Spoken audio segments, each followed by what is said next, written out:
on Discovery Day, Bank Holiday Monday, May 16th. You can get the registration form and details at dmsbroadcasting.ky.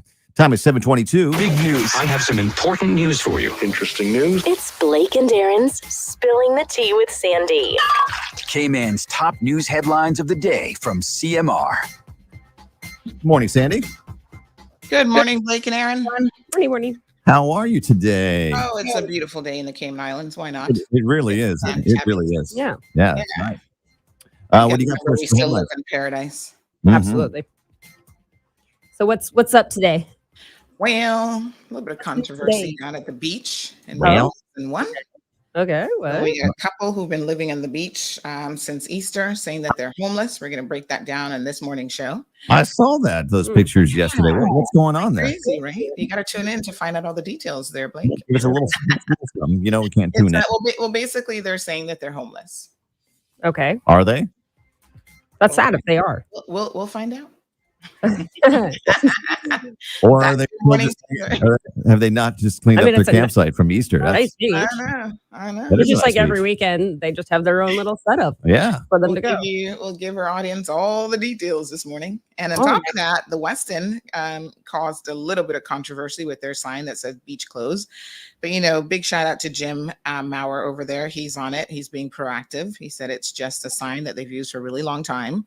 And apparently they never thought about the implications of what the sign actually says, because there are no private beaches in the Cayman Islands. And Why so would they put up close a beach? Why would they put up a sign that says beach closed? Well, they're having an event this evening. Okay. So normally 24 hours before they, or within the Oh, day, they put up the sign. But you still have to be be able to walk by on the beach. Yeah. Doing So they're that. just letting You the can close off idea the behind water. the sign is to mentally coordinate off so people don't hang out there. They know an event is coming, but I think the signage wording is just completely off. So they've ordered new signs and they're going to get them up forthwith. And he did speak with us yesterday on air about it. Mhm. So hopefully the position is a little bit clearer for them as well. You But can just say closed event tonight. Closed for area closed for or reserved for function. Yeah. Yeah. West, but you can still go to the West End. Like they're not known for being anti, local. So at least I haven't heard anything. Yeah. So. So there are lots of ways that we can kind of fine tune things in the community, and sometimes it's not like something that's obvious to me might not be obvious to Blake or Aaron. And I try to give people the benefit of the doubt as much as possible. So I think that's one of those situations. That's a conclusion that I've come to. So yesterday was World Press Freedom Day. Yay! Okay. Yeah, this is pretty cool. So the governor did not forget that it was World Press Freedom Day, and he posted a little snippet on his social media page just saying how important a free press is to the Cayman Islands and around the world. And he stuck up a bunch of photos where he acknowledged the press, and of course That's he awesome. acknowledged CMR. So I thought that was really cool. Well, That's great. I mean, as much as we love Governor Roper, did you get a call from Governor Roper? I didn't get a shout I out. didn't get a call. I didn't get a WhatsApp. Did you get a WhatsApp? Are we really? Well, he's going to be on the show this morning with us. So he's What? joining. All right. Well, I love the governor. He left the show. tell Blake and Aaron say hey. Yeah. Tell him. Definitely. Thanks for that shout out. WhatsApp. Yeah. He's been on our yesterday. show before. Yeah, a couple of times. At 8 o'clock. So we're looking forward to having him in the Cayman Islands. So Ralph Chammy, who's a financial economist in the U.S., is currently visiting the Cayman Islands at the invitation of the premier. And this is a partnership with the Cayman Islands Government UK office. Very, very interesting. Interest rates, the Feds raised them again yesterday. So, of course, in the Cayman Islands, they've gone up. I saw CNB, at least CNB gives you notice. Like they tell you what date the rate is going to be adjusted and what it's going to be immediately. So their team yesterday said that their interest rate is going to rise tomorrow. And they gave the effective rate as well. So, it hasn't, this is the most that it's gone up since I think 2000, which means that's 22 years? Wow. That's crazy. But anyway, there's lots of things that's going on in the US economy, and the Feds are taking a position where they're trying to correct it with these rate increases. So it's now going from 3.5 to 4% effective May the 6th at CNB. I don't know about any other bank, but at least CNB informs you immediately of what it's going to be, so you can plan ahead. Yep. All righty. Very cool. Yeah, Carifta athletes, just a big shout out to them. They were recognized on what day is today now? I think that was Tuesday evening at an event, highlighting all the track and field athletes and swimmers, of course, who performed extremely well. We had Lila Higo, who broke the Carifta record in the 13 to 14-year-old girls 500-meter backstroke. We had Andrew Stone, who won gold for under 17 long jump and a silver for the high jump. And the boys under 20 and under 17 4x100 relay teams both placed third place. So congratulations to all of the young people, because as you know, there's the individual effort and then there's the team effort that makes it all possible. I like that 4x100. That's one of my favorite races. I used to run in that. The 4x100. When I was in high school. Really? Is that the one where you hand the baton off? Yeah. I like those too, because you don't have to run the whole race. Well, I kind of fancied you as being a long distance runner, though, Blake. It's not long distance. It's 100 meters. No, I know. I said I fancied you as being a Oh, not at all. I'm a sprinter. I was very fast. Okay. Yeah. And sprinting is very powerful, but you don't last long. It's a team event. I like that. Team vibe. Congrats to them. That sounds like they did an awesome job. Yeah, very cool. Well, it's showtime for me, guys. It is showtime. All right. And you can catch Sandy on Bobo 89.1 FM in 2 minutes. Otherwise, stick around here on KISS. All right, bye. I will see you tomorrow for Happy the Friday Cinco de show. Mayo. Yeah, Cinco de Mayo. All right, folks, we are getting ready. Let's do it.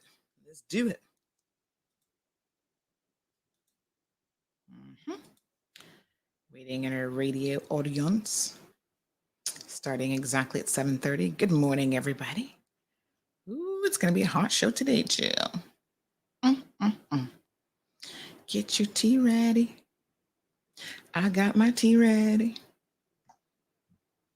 54 seconds, 55.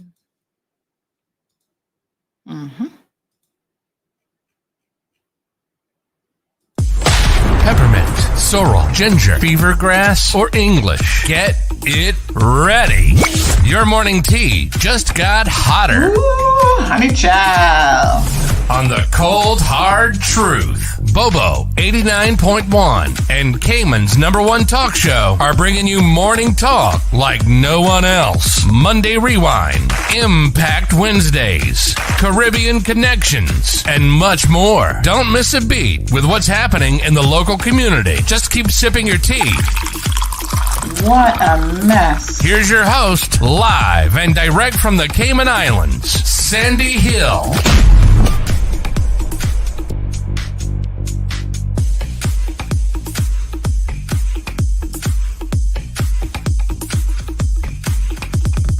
Good morning, beautiful folks. Welcome to another edition of the Cold Hard Truth. Today is Thursday, May the 5th. Can you believe it? Whoa, hot diggity dog. What a beautiful day it is in the Cayman Islands this morning. Good morning, Miss Virtuous. Good morning to Evelyn. I'm keeping an eye out the window because I've not seen my agoutis in a while. I miss seeing them. Good morning, Marshall. Hello, wee wee. Diamond Princess, Miss Jean is here. Oh, yes, it is Cinco de Mayo. Buenos dias. Feliz Cinco de Mayo. I don't know. Good morning, Tracy. We got Dean joining the show. Olivia's here. Don's got it locked. Bruce. Yes. We'll get to that one, Bruce. That's a deep thinking moment already. Roderick is here. Says, good morning, everybody. God's richest blessings to you all. Is now Miss Charlene, beautiful day in the Cayman Islands. Hello, Dawn, Sophia. Boy, listen, Bruce, not wasting no time. Bruce coming out with all kind of questions. Bruce, we're gonna get to you, honey chill. Felicia, Roderick said the intro ad is just fire. Thank you so much. Catherine, what kind of tea y'all like? Well, I can give you some hot tea this morning. I don't care if it's Sarah C, if it Lipton tea, Bush. Suzette, good morning. Siobhan's got it locked. Susan says, waiting patiently. Please hurry. I only have till 8 o'clock to tune in. Woo! Alice and Cece says, I'm here quietly watching. Fireball, red flag. Let's get it, folks. So, you guys know that I'm on top of things. I see and hear a lot, and I know what's going on in this country, and sometimes I don't know what's going on in this country, but it doesn't take long for me to figure it out. And boy, do I like a good mystery. This person says, Sandy, we like the tea fresh off the press. Well, y'all get it fresh off the Governor's Beach this morning. So, here, you know. So yesterday afternoon, I, got a phone call. Now let's back it up. Actually, back it up a little bit. This story has a bit more history than that. I would say, let me tell you when the situation came to my attention with these people living on the beach. So this was on Sunday. Yes, absolutely. Somebody messages me and they said, hey, I've been sent an anonymous message with a request to pass this on to CMR. The message says, I know Easter camping is a beloved Caymanian tradition, but thought it was only for the Easter period, and Easter was April the 17th. These campers are still at Governor's and have been there for a month. It's like their house, a kiddie pool, dishes, laundry line, and they take up the entire shaded area. It looks horrible, and they've been there for a month. You can't sit at the tables because it feels like you are in their home. And tourists come every day, and it looks like we allow people to live on the beach. It's horrible for tourism. They have a big tent, a smaller green one, a princess tent, a shower tent, a big cooler, a table with a pot of flowers, a laundry line, a kiddie pool with stagnant, nasty water, kids' toys all over, their dishes on the public tables next to garbage filled with water, presumably to wash their dishes. She rakes the sand in their area like it's in her house. Tourists and locals want to enjoy the public beach. They don't own that area, but it feels like they do, ? I don't know if they're homeless. There's a mother, 3 kids, and they were running around for weeks unsupervised. There's an older man who's there sometimes, and I haven't seen him lately, and I don't know their situation, but it doesn't seem like a good one. The kids were fending for themselves, wanted to bring it to CMR's attention. So that was from Sunday. What day today is, folks? Thursday. So, as it goes, I said, okay. My first response was like, wow. Yeah. But I got to check things out for myself. So I said, I gotta look into this. Now, y'all know I don't go down Governor's Beach area too. Somebody says we're not on radio. That's strange. Nobody else has said that, so I'm pretty sure that we should be. Just refresh your link, maybe.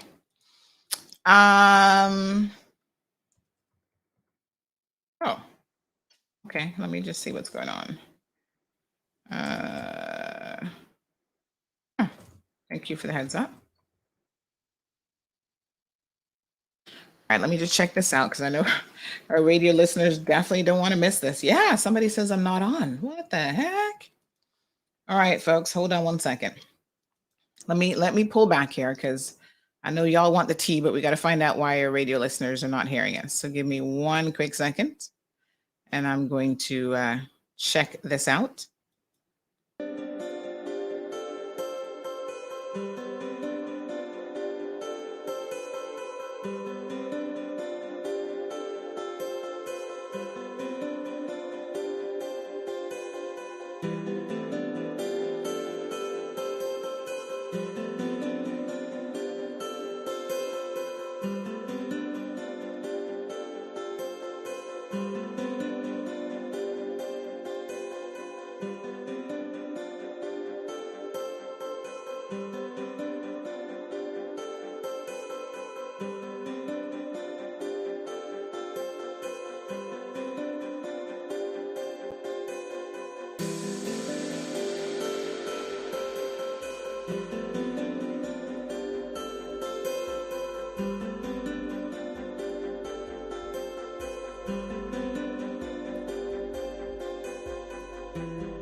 We got the tech team over at Bobo working on it to see what's going on. Thank you guys for letting me know because, of course, I can't actually hear the radio.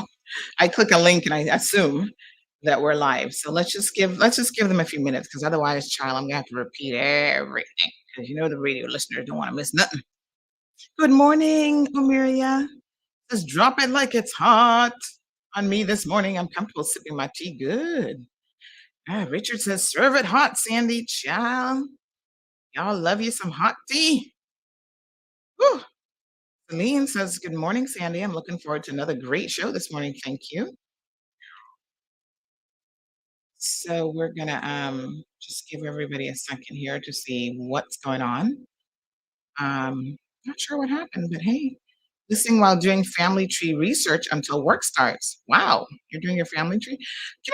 Speaking of family tree, Catherine, can I tell you that I recently sent off my DNA, what's it called? Whatever in me, 123 in me, or whatever it's called. I sent off my kit recently.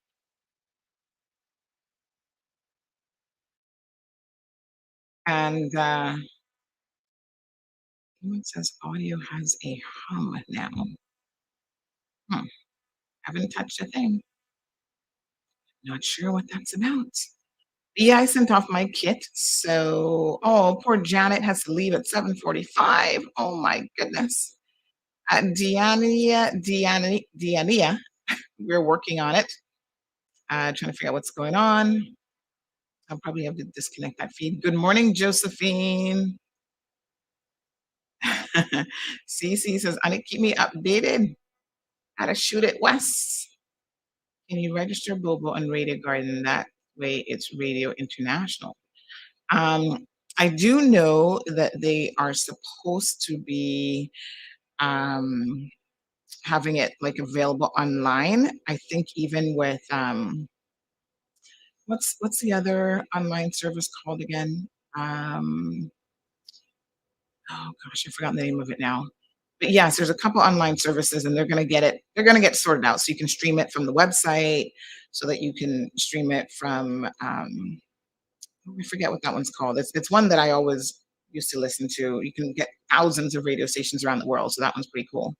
But Radio Garden's a pretty good one as well. Atlas is hearing robot feedback. Where? You gotta let me know where this TuneIn Radio. Thank you. That's the one I was thinking about. So TuneIn Radio is a very, very popular based app as well. 23andMe, biology and chromosomes, dear Sandy. Yes, 23andMe.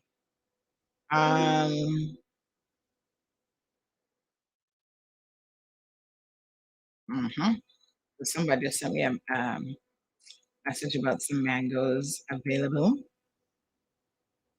So good morning, Miss Bonnie from Feedbook, like it's a robot. Do me a favor, Atlas. Actually refresh the Facebook feed for me. Sometimes that happens, and that tends to be more of a Facebook issue.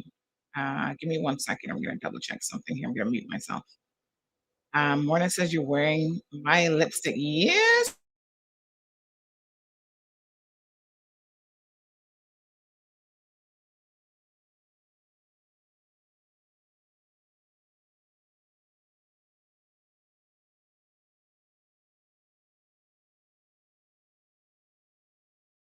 Yeah, so I just popped over to Facebook and I listened to it myself, and that sounds good. So I think if you refresh it, you should be good. Yeah, no, I muted myself because I didn't want to give you guys any feedback just now. Evan says, I'm hearing the feedback too, and I'm on YouTube. Well, I can try. Nope. Janelle says sounding fine on her end, and she's on Facebook.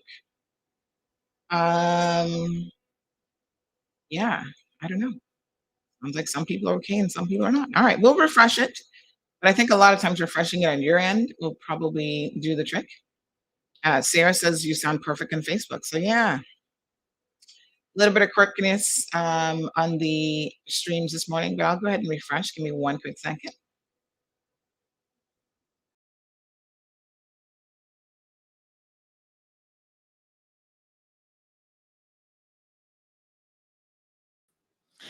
All right, Tiffany, we're trying to get that sorted out. We are aware that there's an issue. So Louis said all good here as well. So yes, give us a few. They're running into the studio. Person in front of the screen. What? What's going on this morning? This person says no feedback on my YouTube. PIFOS error for them. Oh, person in front of the screen. So this person has no issues on YouTube either. Oh, I don't know. I don't know what's going on this morning. All right, let's wait until we can. So some people are saying yes, it's better for them now. So let's wait until we can get on air. Let's see what's going on there. I haven't heard of this one before. Person in front of the screen. I haven't heard of the acronym PIFOS. All right, gotcha.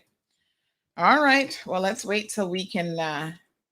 Somebody else says YouTube loud and clear. Let's wait until we can get on radio, because now I got to reread that whole thing, right? Because our radio audience, they need to be kept in the loop, child.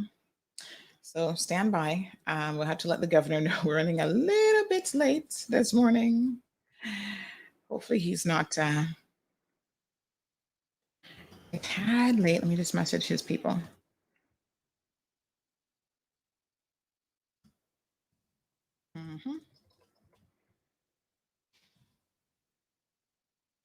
Let's see what's going on. Facebook, Jared, Melita, Miss Rhonda, so good to see you. Says you're coming very good. Evelyn is all good. Thank you guys so much. Atlas says it's a sound that only some people can hear. Makes me wonder. Who knows what that's all about? Louis says trafficator is a Cayman or British. Trafficator. What's trafficator? No audio on Facebook. No, Tracy. Refresh your feed, Tracy. Aliano, happy Thursday. No worries. No Henny today. Only green mint tea. Shay, good morning. Thank you for tuning in. Janetta, buenos dias. Good morning, beautiful. What is shaking? Let's get this on the road. Hello. Somebody sent me something about last Friday at the Kimpton. What was going on at the Kimpton? Let me see. This new, there's some new Facebook, not Facebook, WhatsApp thing that's like, oh, was this the police operation? I don't know what this is. So there's this new Facebook where they tell you, oh, they're supposed to be making it, not Facebook, WhatsApp, where they're supposed to be making it easy for you. And of course, it's got all kind of bugs in it. They're like, oh, now you can log in on multiple devices and your phone doesn't have to be on for you to get messages. I'm like, not making my life any easier. So, well, I'm patiently waiting for the radio thing to be sorted. All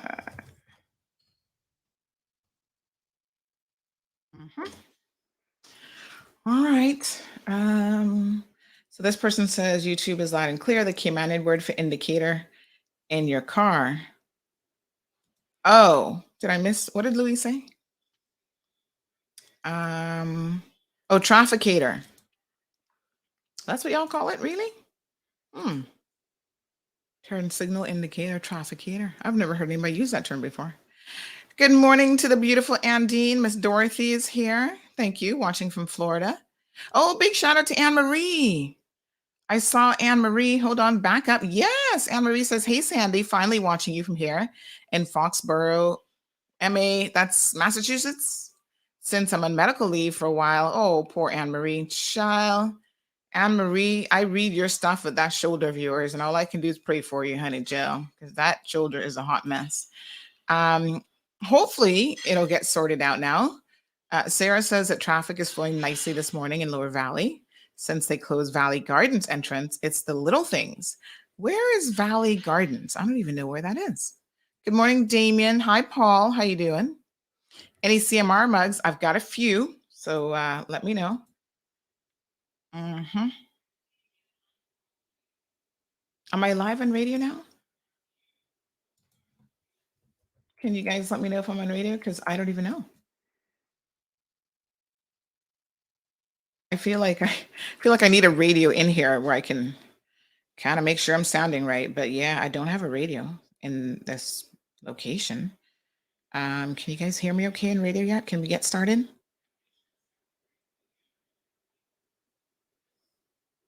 I think maybe they fixed it and didn't remember to tell me.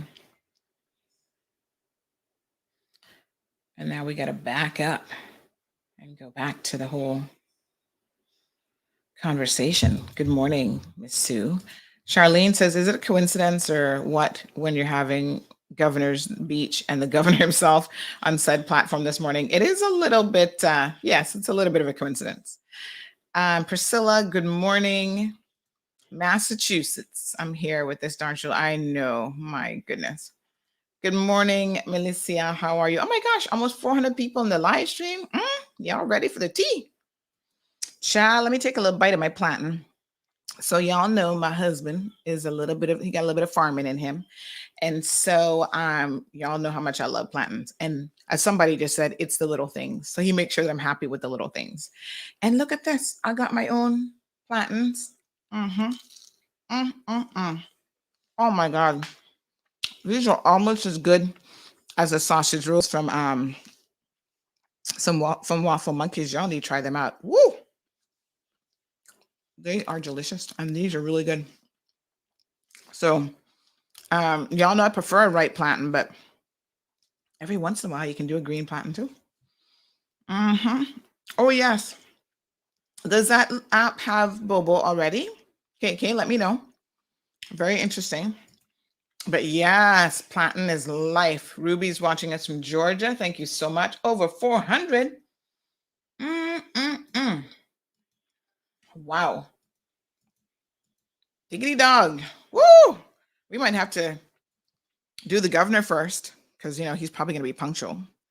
And then after that, we're going to talk about the beach situation. Either way, we're getting to the beach situation today. I'm sorry to be crunching in your ears, but these plantains are divine. 420 of you, I tell you what, this is a perfect time for you guys to hear a little message from one of our sponsors since everybody's here. At Innovative Building Products, we provide professional builders and homeowners with the highest quality materials from top brands worldwide. Tiling tools, waterproofing systems, thin sets, self-levelers, grout, along with porcelain floor and wall tiles. Our products are 100% guaranteed, promise 100% satisfaction, and beat competitor pricing. Pallets of materials are ready to go. Quick and easy convenience to get you in and out within 5 minutes.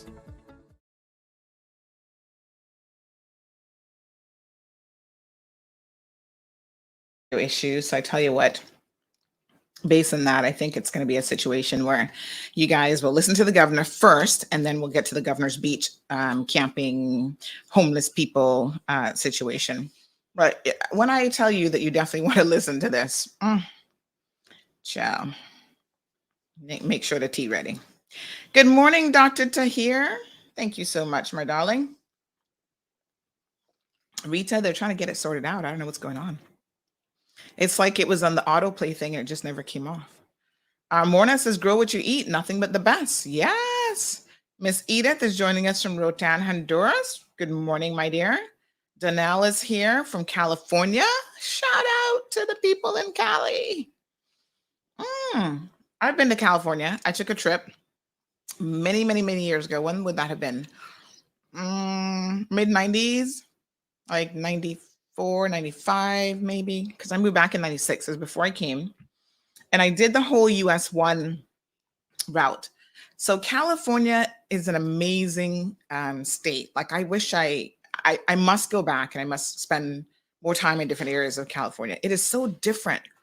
When you do US 1, you get a taste of like you can go into LA, and LA is very different than like Brentwood. And, there were some little like towns in California that I got exposed to And I was just like, this is so fascinating.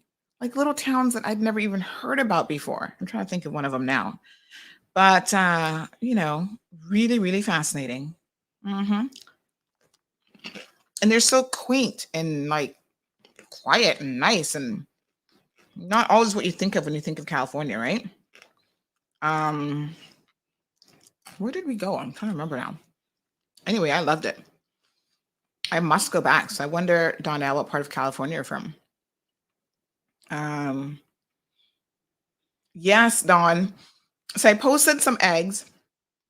By the way, you've got somebody left eggs at a bus station. I know y'all thinking, who cares? But that might have been, it was a young mother with a baby. Those eggs might be super important to her. So if you know anyone who's missing some eggs, she left them at the bus station. Let us know, or if she's listening to the program, let us know and we can reunite you with your eggs. So what is your family tree? Am I Irish? Says the lady who's Irish. Or the gentleman, sorry. Is that a lady or a gentleman? Michelle. But I think she's got a gentleman's photo up.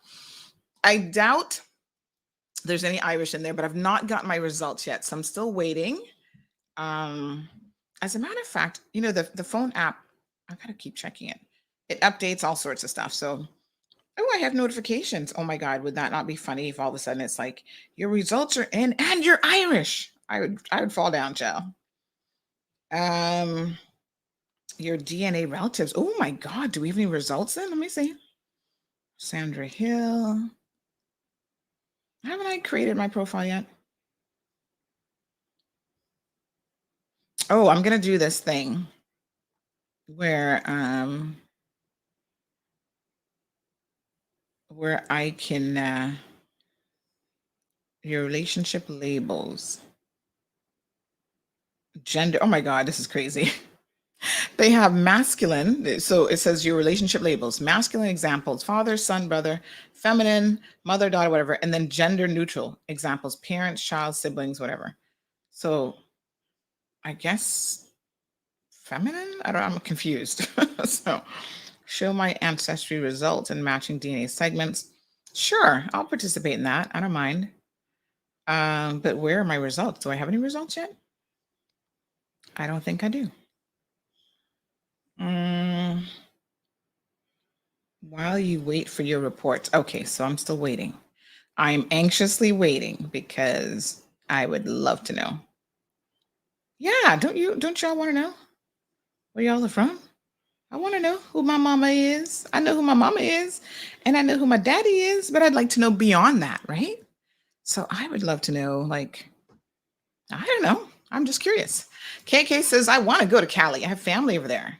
Yeah, we've got, my husband's got, although I think they moved back to Florida now. Do we have anybody still in California? Look at that, folks. The governor is very, very punctual. I knew he would be punctual. Oh, Governor, you got 423 people already on the live. We're waiting. We're having a little bit of a technical issue on the radio stream. So just give us a few. We're trying to get that sorted out. Okay, so they've said for me to dial in. So hold on one second. That means that I need to refresh this and dial back in. So let's just do that. All righty. Modern technology. This is what happens sometimes. We're on it now. All right. Good morning to our Bobo 89.1 listeners. My apologies. Had a little bit of a technical issue this morning, but I do believe that we have it all sorted out. Thank you so much for everyone who informed me of the problem, because as you know, I can't hear the radio, so I don't know if I'm on or not. So appreciate it. If you can now hear me, please just shoot me a quick message, and we're going to get this show on the road. So we have over 430 people on the live stream, YouTube and Facebook this morning, and probably 99.9% of them are here for the first dose that we were going to have, which is people who claim that they're homeless at Governor's Beach. Someone just pointed out the irony of having the governor on, and then we're going to talk about a Governor's Beach situation on the same day.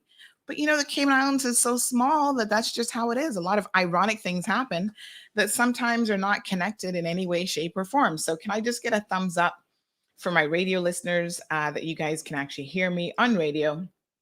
So someone says to tell them to add Bobo FM to, I think they're going to be working on a lot of the different platforms for sure. So someone said, can they add it to the Digicel app? And there's all sorts of other options that they have available. So yes, they'll be working on all of those things. Don't worry. They're getting this. So good morning to Tommy. Shannon, no, I was in the US and I put my kit in the mail because it's like free shipping when you do it that way. So Enrique wants to know what I was eating. I was eating some beautiful green plantains from my garden. So like I said, my husband made sure the only thing really that I want in my garden are plantains and local mangoes. So he hooked me up. And he had to cut down a branch the other day because of a little bit of yard work going on. And so we've been enjoying some lovely green plantains. Now, ripe plantains are definitely my favorite. Still nothing on the radio. Let me double check. Okay, I think we're good. Yes, I'm getting a thumbs up from somebody that says that we are good on radio. So let's get it. Let's get the show started. Formally, my apologies again. We'll figure all of these things out to see what's going on. Sometimes it's like, whatever little server is on the radio side restarted overnight. And so we will iron out all of these little quirks. So Sophia says, Miss Sandra, you're doing a great job. Thank you so much. Breadfruit. I think we have a breadfruit tree, but breadfruit can be very seasonal. So I want to say we've got breadfruit, ackee. We got quite a few things. We're going to do a garden show one day. But anyway, let me not waste the governor's time. He's extremely busy. Good morning, Governor Roper. Good morning, Sandra. Very, very nice to be here, and congratulations on your new show. So I'm delighted thank you to so have much. an opportunity to come on. Yes. Well, the show actually isn't new, but there's an expansion on traditional radio. So we've been going 2 years strong. We started the daily show back in March of 2020. So here we are 2 years in, and now we're a month into the radio segment. So thank you so much for coming on the show. I thought it was so ironic that you made some comments yesterday about World Press Freedom Day, which I didn't even know that it was, by the way. I love your social media posts. I look at them all the time. And you have now come on the program the day after World Press Freedom Day. So we really appreciate it.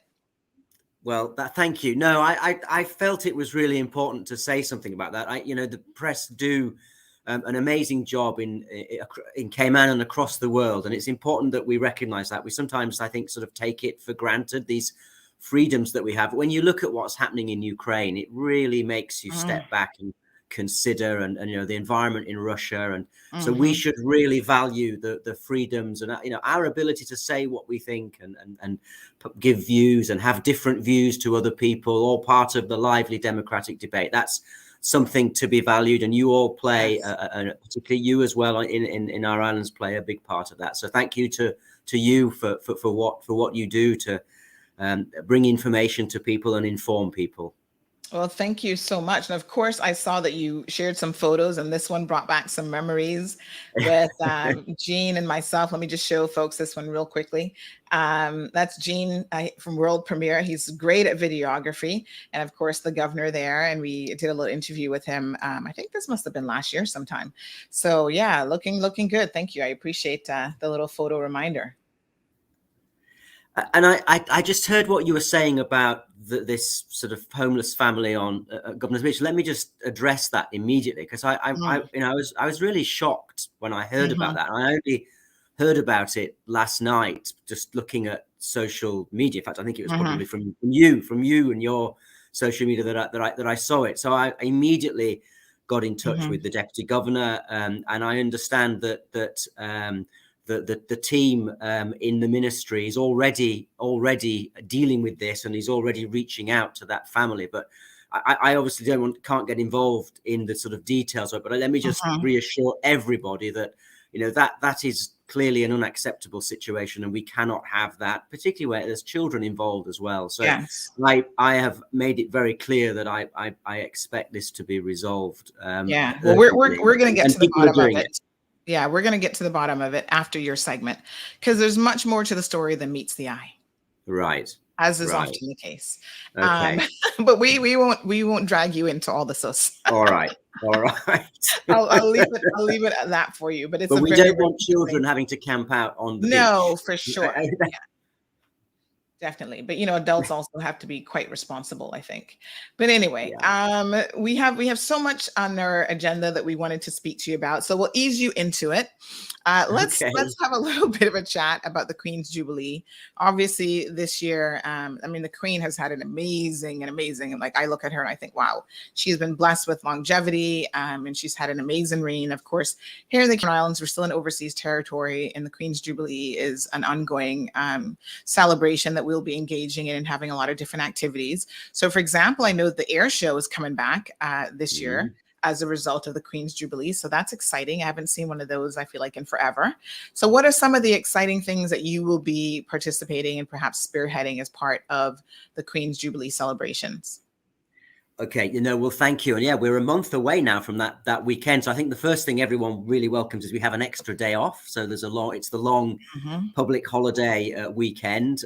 So we have the Friday, Saturday, Sunday, and Monday, 3 to 6 June. And I think Cayman has really gone to great lengths to celebrate this incredible milestone of Her Majesty the Queen. And I know there's huge affection for Her Majesty in Cayman. So I know that everybody wanted to make sure we have a set of activities that really give recognition to that. So we've got a lot, as you mentioned, the air show, and there's a lot of work going on behind the scenes, and I'm getting more and more excited about that. And I don't want to say too much, but it is growing, and we still have a few feelers out to various people about particular types of aircraft. But let me just say that there will definitely be civilian aircraft, but we are also working on other types of aircraft. And I think it's going to be really nice. And I hope this becomes something for future years now and really develops. And we'll start small scale, fairly modestly, but in future years it can take off and hopefully get back to what it used to be. Unfortunately, we can't get UK involvement this year because of the Jubilee celebrations in the UK, because everybody, all the aircraft and the acrobats and the Red Arrows, all of those are going to be performing busy for Her Majesty. So we can't get that. But I think if we book them now, we can get them for future years. So that's underway. So apart from the air show, there's a car show being planned. There's a concert at Pedro St. James where we light a beacon. Beacons have been lit in all Commonwealth countries and overseas territories to mark the occasion. We will have a Queen's birthday party celebration at Government House. We'll have firework displays. We'll have the platinum cake competition, and I was really pleased that we have a winner announced and a cake being produced for that. And we're also, for the first time, there's going to be a Queen's birthday party in the BRAC. So we're going to do something over there as well on the Saturday. So there's a whole range of events. There's a church service. So I think it will be a fabulous weekend of activities where we can really sort of celebrate Her Majesty's sort of incredible 70 years on the throne. So I'm excited. I want to say a huge thank you to Cabinet Secretary Sam Rose and his organising committee, who've done a great job pulling all this together. But I hope people really look forward to it and get something out of it. And the Queen's birthday party, as ever, we will be doing an open house, so anyone can come along to that. It's I think at 5 o'clock on Monday the 6th, you'll have the parade outside Government House. We moved it there last year, which I think worked very well indeed, along West Bay Road, and then come into the house afterwards for a garden party and fireworks on 7 Mile Beach afterwards. So it should be lovely. Wow. So lots of excitement. And Roderick is excited. He's like, whoa, air show. Yes. He says, thank you. Mark says, please ask him to get the Blue Angels. So, I don't know who's coming, but, you definitely want to make sure that you catch that. So the air show is always fantastic. I just love air shows in general. I think it's amazing. So Miss Charlene says, but as I say, it is really building. It's building into something quite nice, but I don't want to, it's not 100% pinned down, but we will issue details as soon as we can. They're available. Okay. So Charlene says, unfortunately, she's going to miss it and she's not happy about that. So we've got a comment here that says, thanks. Absolutely love Governor Roper, the best governor of the Cayman Islands by far. Wow. Oh. There you go. Wow. Okay. It's amazing. Oh, thank you. So, of course, we've got lots here, folks, that we're going to be talking about, but you can join the conversation. The telephone number is 936-BOBO. That's 936-2626. If you have a question or a comment for the governor, I'm sure that he'd be happy to hear from you. So we're going to dig now into the Platinum Cake competition, which was part of the Jubilee celebrations as well. You just selected a winner. I think it was last week. The winner was announced. That's right. Yeah. What was the cake that she made exactly? It was just a. I tasted it and it was lovely. But asking me to describe what ingredients went in it is it was just delicious. It was delicious. We had a set of judges. We had 4 judges, three Caymanian judges, and the chef from Government House, and there were nine sort of people who got through to the final round, and they all did very different cakes. But I tasted little bits of all of them, so it was they were all delicious. But I think the one that won just it was the presentation. It was the lots of little sort of Caymanian touches on top of it, made from sort of chocolate, the flag and the coat of arms and a turtle. So it was actually the judges found that the best one. So that will be served at the Queen's birthday party, and I hope it becomes a sort of a platinum cake for future years. We're hoping it's not just a one-off, and we will to celebrate all 9 winners. We will be producing a book. So there'll be a book with all the recipes for each of the 9 cakes. The 9 finalists. So each of the, all nine were winners, but we obviously only could select one to be served at Government House. Wow, very nice. But it was lovely. I think it's a nice initiative, and it's been done in the UK, and I think other sort of countries have done it as well. So again, great that Cayman could take part in that. Wonderful. So Miss Charlene has a question. She wants to jump right into some serious conversations here. Governor Roper, what are we doing about the Cuban migrants really, that keep arriving? So of course, this is something that's on everyone's mind, because I don't know what our total number is right now, but I think we're definitely on track to, surpass the numbers that we've had in the past, since, I would say since the 90s. We haven't had a mass exodus situation. So what is your role in this, and what are you aware of in terms of the efforts that are being made? I'm very happy to comment on it, but it is a devolved area. So this is devolved to the Cayman government in terms of the response, and also dealing with the sort of Cuban authorities on it as well. But the UK, as ever, is there to support. I think it is a serious situation, and clearly the US, I think I saw a statistic saying something like 50,000 Cubans have sought to enter the US in the last few months. So there is a big upsurge in Cubans leaving Cuba because of the difficult sort of situation there. So, and I think we've had over 100 in recent sort of weeks here, which is clearly a big challenge for us. So I know that the Deputy Premier and his ministry, the Deputy Governor, they're all very focused on this. And I think that the answer really has to be that we have to get our systems and processes working faster to deal with the claims, if there are asylum claims, and where there aren't asylum claims, where they are economic migrants, we should be able to return them quickly to Cuba. There's a memorandum of understanding which allows that, and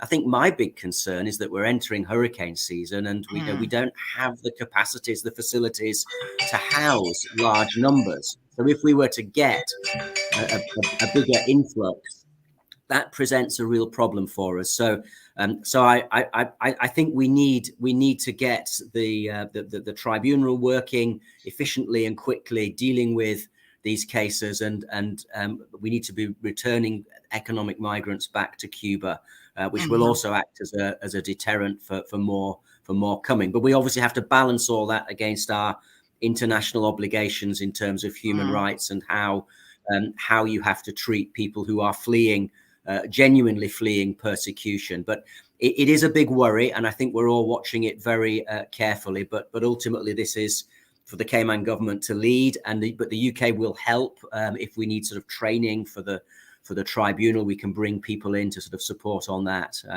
But yeah, it is a worrying situation. Wow. Yes. So we do have Miss Romelia who is joining the program at 936-2626 is the number. Good morning, madam. Good morning, honey child. How are you? I'm good, honey child. How are you? I am blessed and highly favored beyond measure. Good morning. Good morning, Governor. How are you, sir? Good morning. You didn't call me a honey child. No, he would be a bobo. No, you need to come on more often, and then you'll be entitled to honey child. Okay, thank you. I know I understand. What's on your mind today? I have a few questions for our lovely governor here. My focus is on the crimes that have been happening lately in our communities. I want you to know and understand that the commissioner of police have been aware of all of these speakeasies, and he knows exactly which each location are located. He knows it was brought to his attention, and what the results that we got from it was petty crimes. He knows that these numbers are being sold in these barbershops. He is aware of each barbershop that conducts numbers. All of these drugs issues that we're having around our beautiful, beautiful God-given islands. He's aware of each location.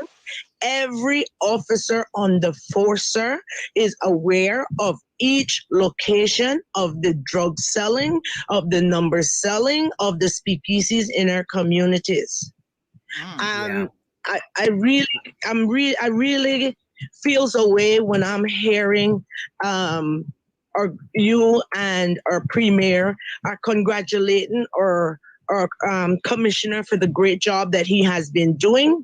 When you need to get out in the field or come on out in the field, link up with the community, the people in the community, to understand what's going on and to hear the frustrations of our communities, that things are not getting done when it's coming to the police. The police could do more. They could do more. The commissioner needs to listen, to put attention to things when people when the public bring to him. Matter of fact, not even the public, there's no trust between the public and the police. They have broken that trust over the years. Over the years, they have broken that trust.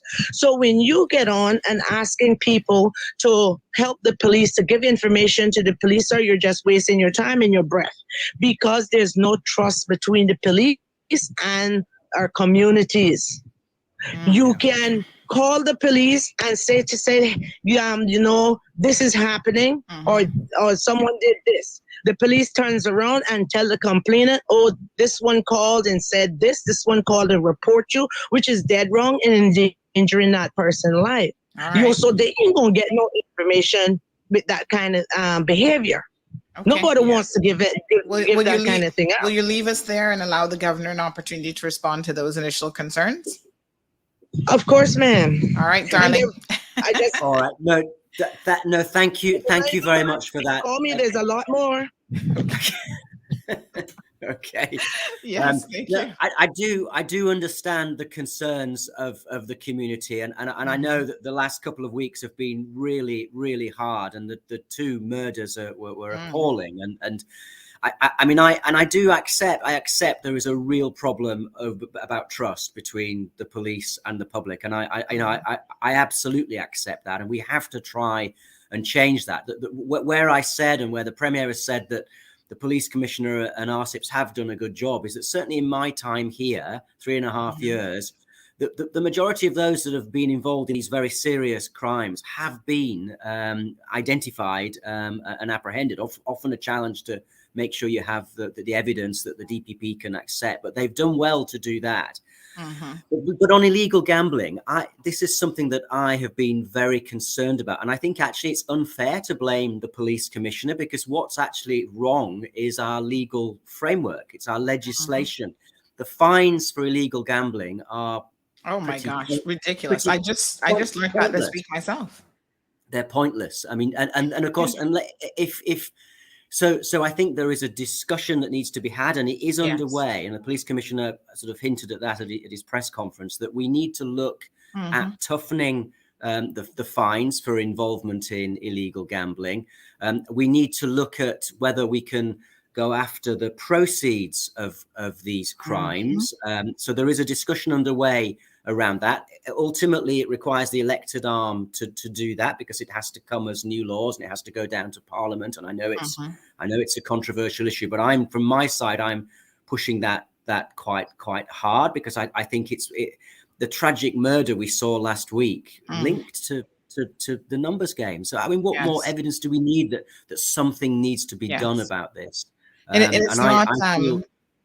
I feel quite strongly about this, and I've made my certainly views known to colleagues.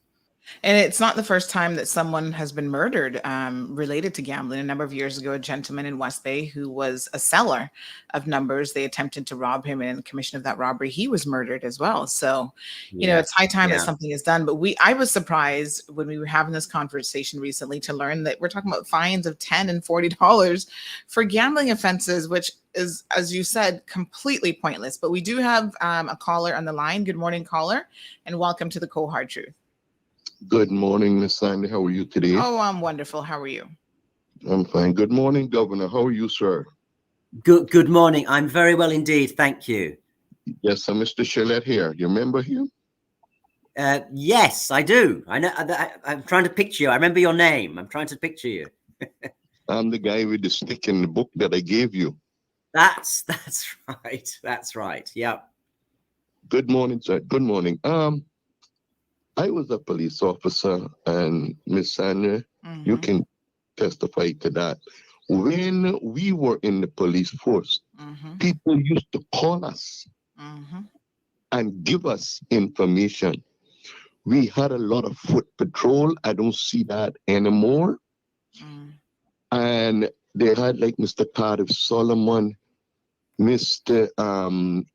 Royal Anderson, Mr. Vaughan on E-Banks, Mr. Ruder Airbuns, Mr. Terry, all of those people. We were, Governor, we used to do a lot of foot patrol. I don't see it anymore. Yesterday, I saw somebody trying to stop a police car in my area, and it seemed like they didn't see the person because the car windows were scrubbed, the AC was on, and they were flying past. You can't do any really patrol or observation like that. Maybe they could have been on an urgent call. I don't know. In my time, people would call us. We didn't have to ask people for information. They would call and tell us because we were on foot patrol. And once we were walking past their area, they would call us and give us some information. So I think they need to have more foot patrol and get involved. Mostly the police need to, socialize with the neighborhood people that they can build their trust.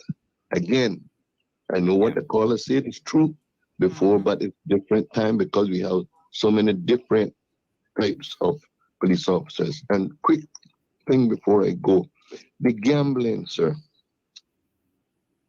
If that gambling would be legalized like the United States and the government use that money for infrastructure and different things, it would be such a big problem as it is.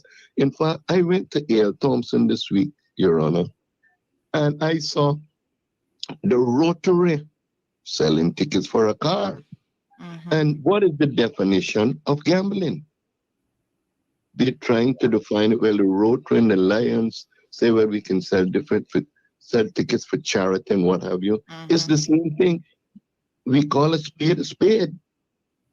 And like you said, there's a lot of waste of time, sir, with the police catching people for lottery. All they do, they take away the money. But when you go to court, what it is, you all know the fines.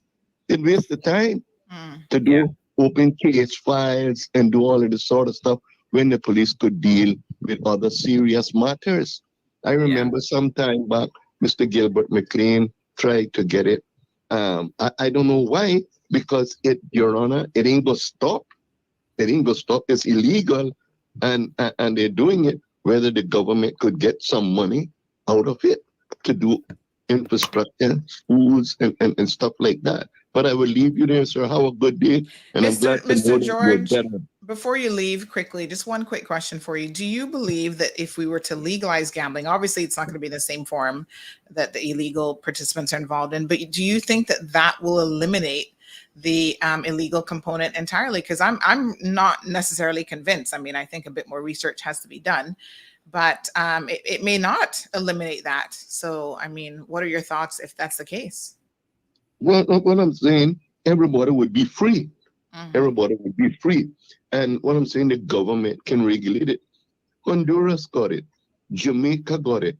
Every evening on the TV in Miami, it's going up. Every night they call up the numbers and say how much is going up and what they're using the money for the country. So it's better to get something out of it than it's a lot of money being sent off to this island weekly, you know. I agree with you. I think there is a debate underway internally about a national lottery, and I think at least if you start with a legal one, you give people an alternative, and if you increase the fines, people will be thinking twice about whether they actually want to run that risk. People on work permits, for example, who might actually worry very much about being fined. So I think you have to start somewhere, and over time, I think if you had a legal one, people would probably use less the other ones. But I agree with you, Sandra, they're not going to disappear overnight. But look at the UK is a huge success story in its national lottery. I mean, the UK's success at the Olympics over many years now is all down to raising money for sport from our lottery, which has been ploughed back into our sporting infrastructure, into our athletes. So you really can use these funds in a much more productive way. So I personal view is that a Cayman should be looking at creating its own national lottery. But again, that's a matter for the elected politicians. That's not something that falls under me. But I think it's something definitely to explore. All right. So quite a few people seem to be in agreement. Good morning to Loretta. She's joining the program. Damien says the rape and pedophile sentences also needs to be looked at. Thomas says all the guns come in from the ganja boats. Legalize cannabis. My goodness. I think we want to legalize everything. Charlene says illegal gambling, guns, and drugs easily getting into our borders. Very concerning for all. Andine is wondering if you're looking for a dinner date at your expense. Can you call me? Okay. Andine, behave. That Romelia says, what about all the drug sales right behind our government building? And that the police commissioner is aware of that as well. Oh my goodness. So Andine says that the officers are too relaxed and they need to have more officers out of uniform and mixing with the crowd. Charlene says to the caller, thank you very much, sir. These times are, we have a majority of Caymanians as police, those times, and you all had a genuine interest in our islands, respectfully. Roderick Thomas says they don't listen to logic, and I think he's saying to legalize it as well. No more research needed, he says. Celine, good morning, Governor Roper. We appreciate you coming on the show. Always good to see you and to hear from you. Damien says Powerball is the way to go. I must say I was in Florida recently and I did play the Powerball, but unfortunately I was not the lucky winner because only one person won over $400 million. Unbelievable. James, yes, good morning. James says, yes, that they like referring to the police to stay in the car and all masked up, and honestly, they don't look approachable. And some give you an attitude that they don't want to look into the matter. So the police commissioner has not yet been on the program, folks. We've extended the invitation, so hopefully it's only a matter of time before he's able to come and hear your concerns directly, but I'm sure the governor is also taking them on board. Constitutionally, the governor is responsible for security and policing, so I'm sure he can, pass those on to the commissioner as well. So Risa says there's too much focus on traffic tickets than actually forming relationships and properly policing communities. Now, having said that, I want to give the police some credit this morning. They have in more recent months, and this has been announced at the NRA meetings, if you've been attending those, and the police have been joining in with the National Roads Authority, they have been increasing their complement of community officers, especially in the Eastern districts. They've added a whole new group of community officers over there, and they are very approachable. I've spoken to them at more than one meeting. They come out to every single meeting, and they want the community to know that they're there. But I think more needs to be done on the PR side of things, where the general public can know exactly who they are. But they're making some strides, folks, and they're also available, via WhatsApp and other things. So Charles says, CMR, show the governor my question. Oh yes, let me go back to Charles. I think Charles has a function or something. He said he's looking for sponsorship. He's looking for a sponsor for the Shiller's Cup. I don't know what that is, in July. And it's a day of giving back to the community, Annex Football Complex on July the 3rd. He's asking me to help him secure this bag. Nah, please. So in other words, he's looking for donations. So Charles, if he could write to my office, I'd be happy to have a look at that.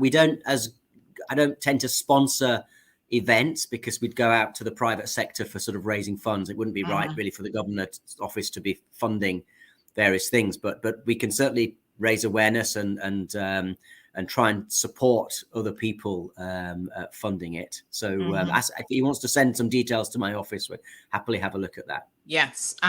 Just message me there, Charles, and we'll get the information across. Damien, I think we read that one already. Right. So let's get caught up here in a few messages.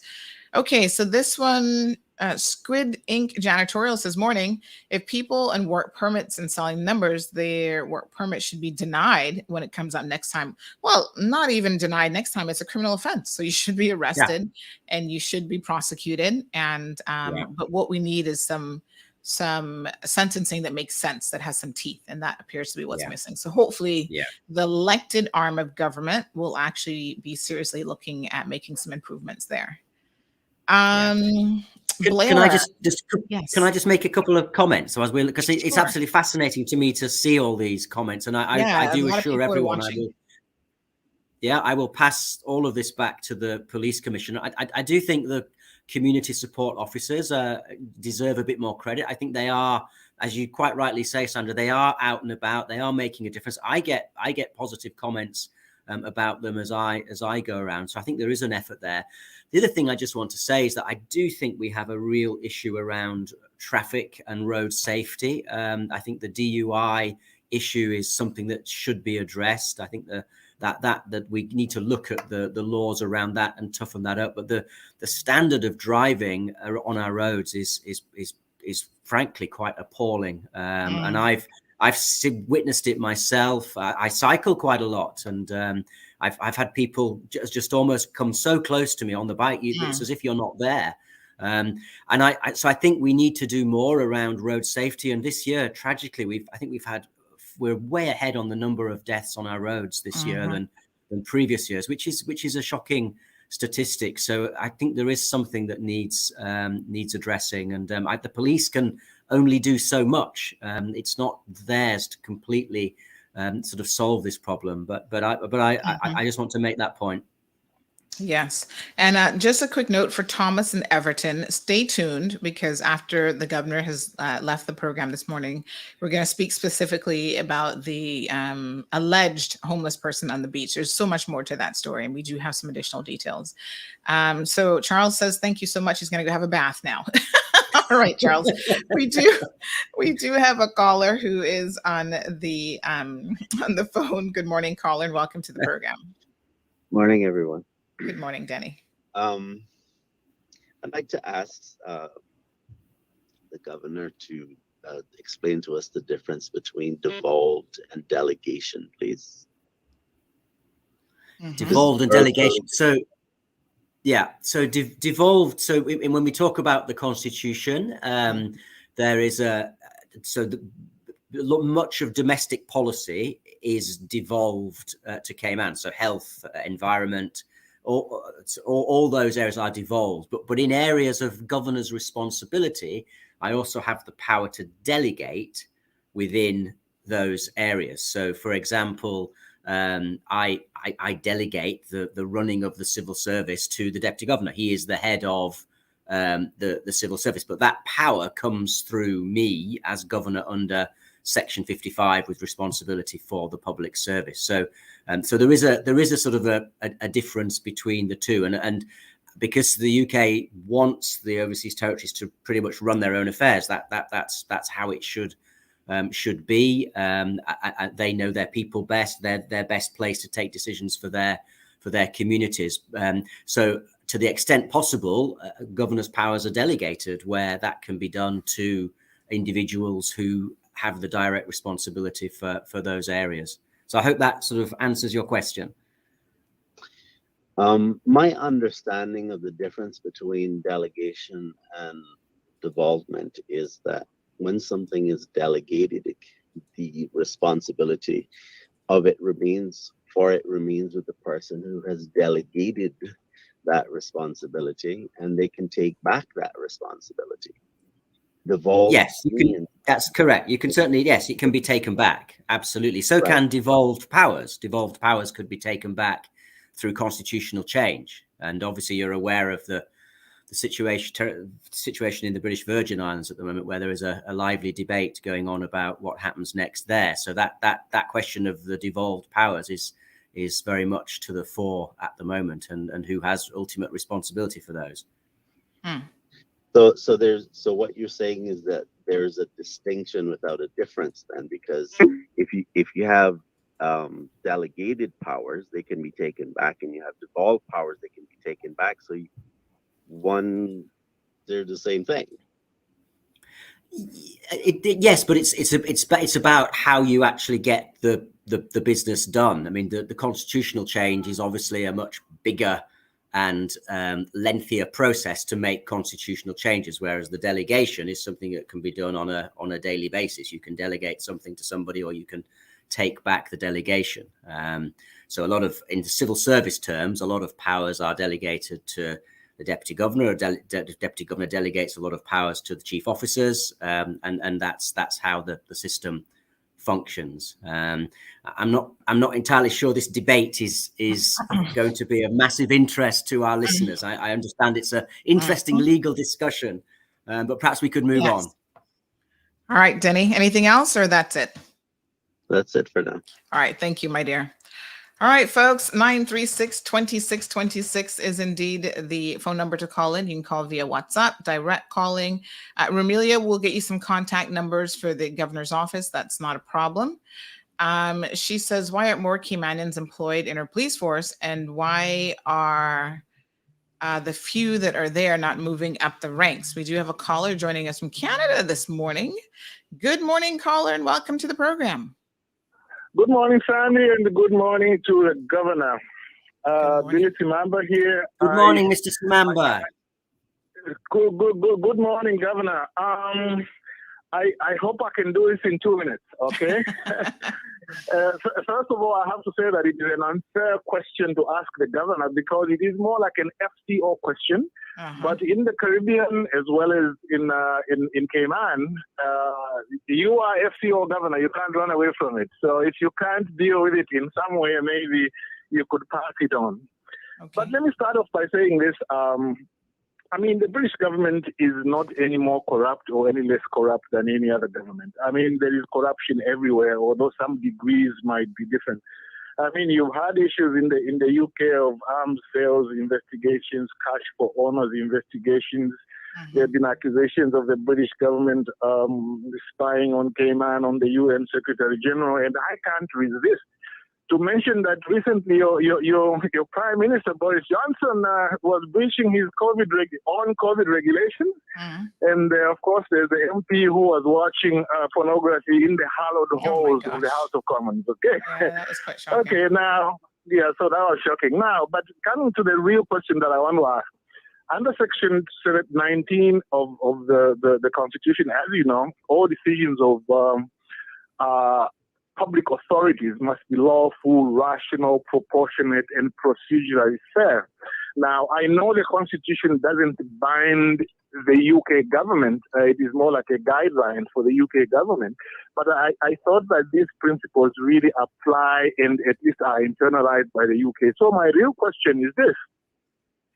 How does the imposition of an old-fashioned, I would call it a dictatorship of a governor, which would be done if there is direct rule? Because direct rule is really a dictatorship of the governor, going back to a pre-colonial kind of setup.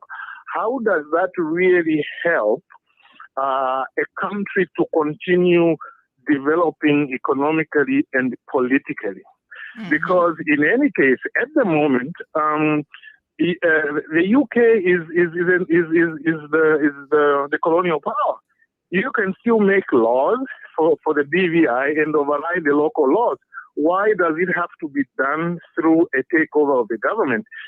It can also be done by just saying, can you do this by such and such a time? We'll help you with technical support. Why does it have to be done that way? Now, because to me, and this is where I'm going to conclude, if you take over the government and direct rule, once you go, what happens? The dynamics which cause corruption will always be there. So how to deal with it is simply to have some legislation which can be done by either order in council or can be done in cooperation with the government. And then that way you can reduce the likelihood that there will be a lot of corruption after that. In a nutshell, I'm saying, why would the government be taken over to do what? The British government can still effect change even without taking over the government. Can you address that, if you may? An unfair question to you, but I'll leave it with you. Thank you. Okay, appreciate it. Thank you so much. Thank you. No, and thank you.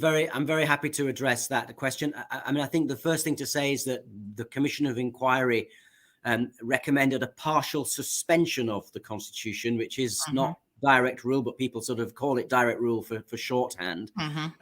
But the UK government has not taken any decision on this at the moment. It's considering its response. And I think your fundamental point is, if the UK takes that step, how can a territory or BVI develop sort of economically, politically, socially if the UK takes those powers? I think the question is, can BVI, under the current arrangements, given the very poor state of good governance, develop economically, socially, and politically? So it's a question of whether you need to do something to allow it to do that and allow the sort of democratic process to resume as soon as possible. And that's the judgment the UK has to make. If they think they can work with the current system and improve it, then I think they would want to do that. But if they conclude, and if you read the COI report, it's very long, but I would encourage people to read it. It is incredibly critical of the state of governance in BVI. So the question is, how do you get back to a system of good governance with appropriate checks and balances and for the people of BVI? So what is really in the best interests of the BVI? But as I say, there's no decision taken yet, and it's clearly a very difficult and very challenging, and I accept a controversial decision that the UK is now facing. Absolutely. So Romelia has a question about, well, she's asking for perhaps you could meet with her Cayman Action Committee, but she brings up an interesting point here, talking to you about deplorable conditions, living conditions of people, especially in West Bay. So this is a good point. This kind of falls into Danny's question and the last caller's commentary and questions as well about your role. And I think it's important for people to understand the role of the governor here in the Cayman Islands constitutionally. So perhaps if you could take a few minutes to explain to our listeners, what is it that you do and what exactly is your role here in the jurisdiction? Yeah. I mean, my specific responsibilities are for internal security, law and order, so RCIPs and the security situation, for foreign affairs, for defense of the islands, and then there is a broad responsibility for good governance. So that is clearly quite wide-ranging and can pretty much encompass sort of anything. But outside of those responsibilities, the running of Cayman and the vast majority of domestic internal policies are devolved to the Cayman Islands government, and ministers have responsibility. So for questions around seniors in West Bay, the responsibilities there would, I think the elected representative for that district would clearly be someone who would want to be involved in that. But then it is a question of the government ministry and the needs assessment unit and the people who provide social assistance for anyone who is in distress. So that isn't one of my responsibilities, but I have the right to be informed and kept aware of what's going on. And if I feel that things are happening which are not being done properly or go against good government, I have the right to engage, ask questions, try and change things for the better. But my approach as governor has always been that it's the elected government that runs Cayman, and that they are accountable, they are responsible, and they should be dealing with the vast majority of issues that arise in the island. So I hope that was sort of clear. All right, very good. So Kimmy says, good morning, Sandy and our wonderful governor. God bless you both. We have Omiria, again, sharing some comments. Thomas says, allow the democratic process to evolve. That's not democratic. I'm not quite sure I'm following you there, Thomas. And Thomas goes on to say that it's always someone else's problem. Well, sometimes it actually is. Rhonda says, thank you, Sandra. Good morning, Governor. Thanks for listening to us in West Bay, very near to the West Bay Police Station. Many places sell numbers. For many years, nothing is done about it. The police know about it. You call the station. All the police are out on duty, but you pass the station and there are 5 or 6 cars parked there. I wonder how the DG and Premier talk about the good job that they are doing. So Rhonda, again, we will reach back out to the team over at the RCIPS, their public relations team, and encourage the commissioner to come on, because I think he really needs to hear these very, very specific concerns from the community. And I must say, not that it's my job, but sometimes people do reach out to me about specific concerns with the RCIPS, and on more than one occasion, I've had to reach out to him, provide him with information of complaints against his officers, etc. And my experience has always been that he's received them well and he's actioned them right away as well. So I think that there's an assumption that because he's at the top of the force that he knows everything that's going on, and there is quite a bit that he probably does not know. That, it's kind of the beat officers, maybe middle management officers that know more of what's going on, and they're dropping the ball. And of course, it makes everyone look bad, right? So I agree with that. Just say, if I could just sort of come in there, I think he is very accessible, and he does get out and about and go to the districts. He does listen. I will also encourage him to come on your show. I'm sure he would find it very helpful. I mean, on the illegal gambling, we've sort of talked about it really, but I think the last sort of question again just hits at this point about there's a sort of a cultural acceptance that it's not actually that serious. It doesn't really matter. And I think that's also there in the police as well. It's not just, outside the police, but unless we change the legal framework, unless we toughen up the fines, unless we have means of going after the resources that are raised from this, we're never really going to be able to deal with it. So I think I just want to say I hear everything that people are saying this morning. Okay, wonderful. Thank you so much for that. Romelia says, we took our DG to a tour of Georgetown area. He claims that he was blown away and nothing has been done. We also took the commissioner on tour. We used to sit with the commissioner once a month, but no longer because he wasn't listening. Oh, gosh. All right, Mr. Amelia. Bonnie says someone needs to step in for proper representation of the seniors. So again, folks, these sound like serious concerns, and you all need to be talking to your elected officials. Yep. Yeah. So I'll be reaching out to some of them for sure. All right, folks, it is 8:48 in the morning. We have about 10 minutes left with the governor. He has taken time out of his very, very busy schedule to spend an hour with us this morning. So if you have any questions or comments for him, 936-2626 is the telephone number.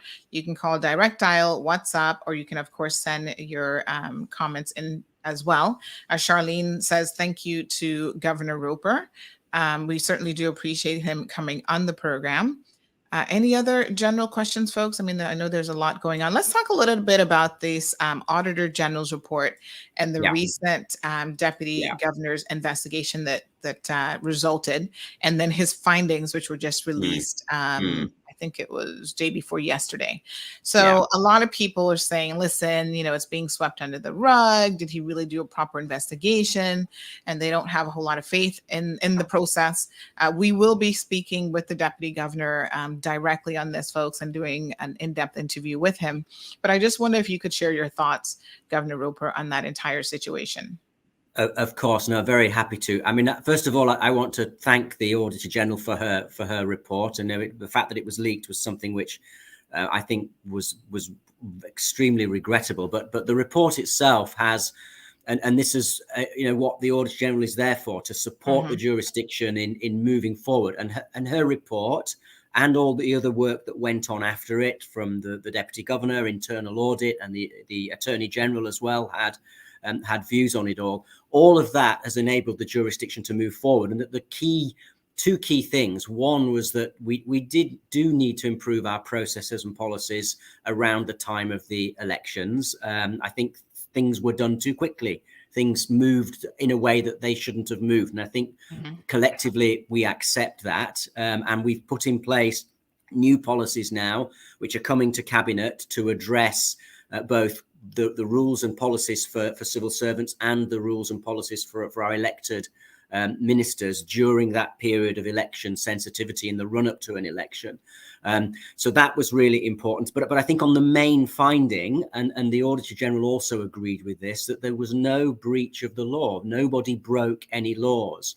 So there were lessons to be learned. There are policies and procedures that need to be improved, and we're a learning organization, and we listen to feedback and we get better, and that is happening. But no one broke any laws, and everyone is agreed on that. I know the Auditor General used the word technically, and she has her views on that, and I respect those views, and I understand her views on that. But we all agreed when we looked at everything in the round that nobody broke the laws. The government didn't, civil servants didn't.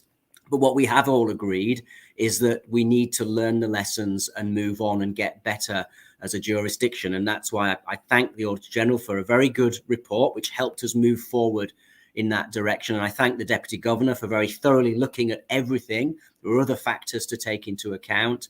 And the press release sets out where we've ended up. But as I say, I think the key point is that the jurisdiction is moving forward in terms of its good governance. And that is something that I welcome as governor.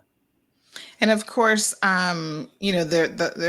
the laws weren't broken because there was nothing against what was actually done. So it's important to note that there weren't any processes that said you can't do this. The election has begun. Yeah. There was nothing that said you can't start a new project or you can't accelerate existing projects, that sort of thing.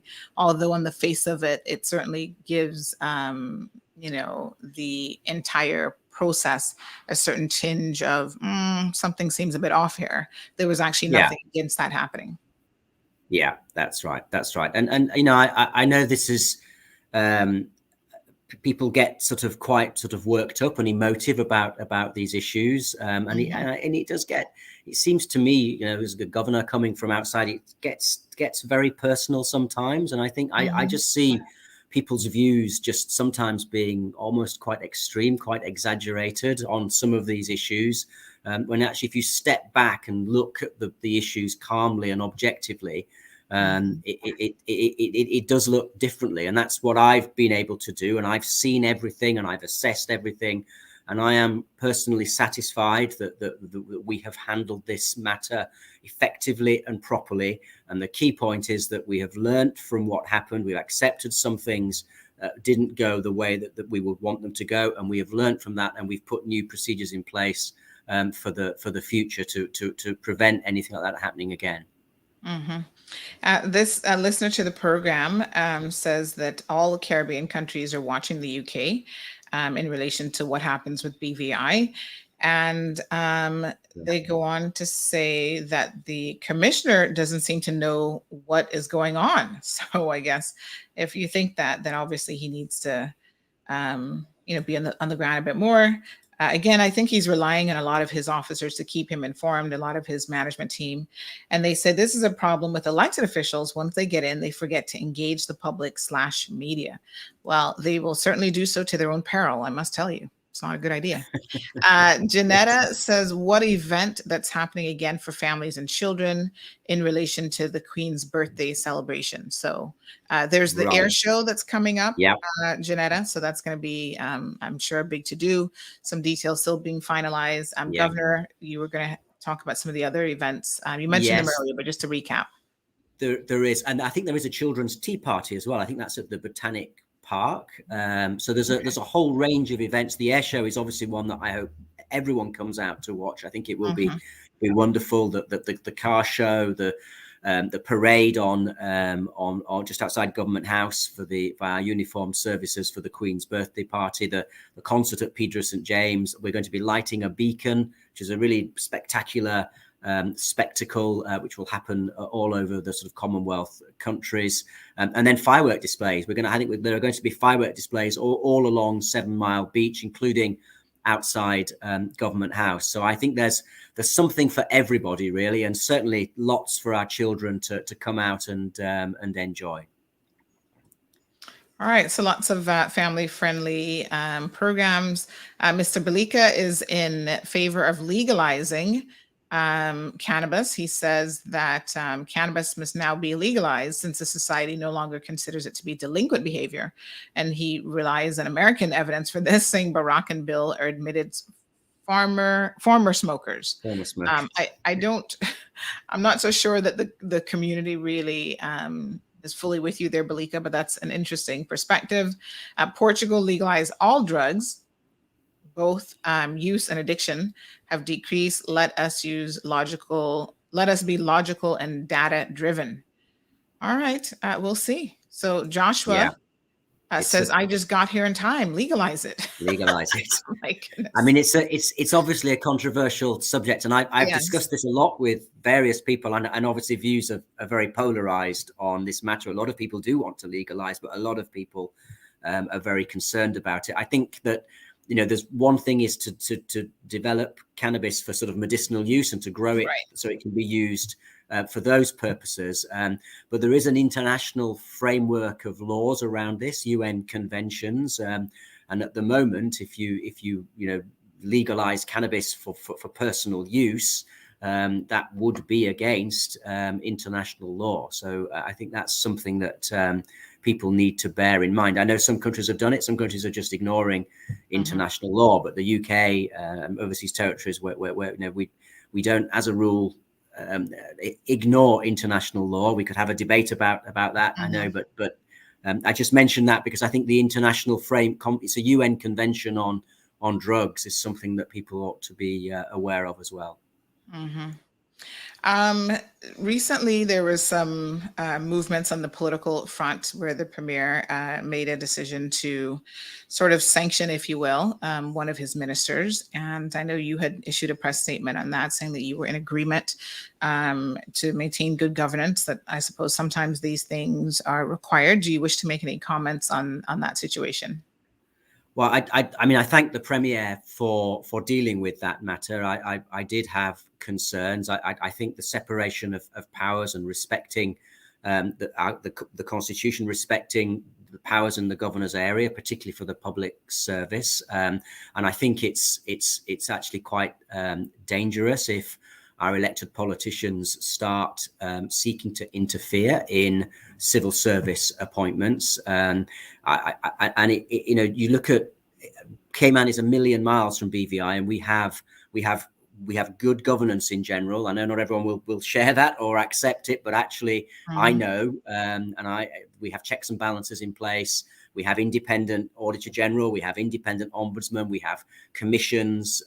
So we have a lot of checks and balances, but we need to respect the separation of powers. And I'm afraid that Minister Bush overstepped the mark in my view. And it wasn't just about the fire chief and his going to the UK. It was about trying to put an individual from the fire service into the port. And ministers really shouldn't be engaging in that type of activity, trying to put their own, you could call them friends, you could call them cronies. Where does it end? You know, which people are being put into which position. So it's really important that our elected ministers accept the separation of powers and step back and leave those processes to the civil service, which is done in an objective, merit-based way, so that we can be fair to everybody.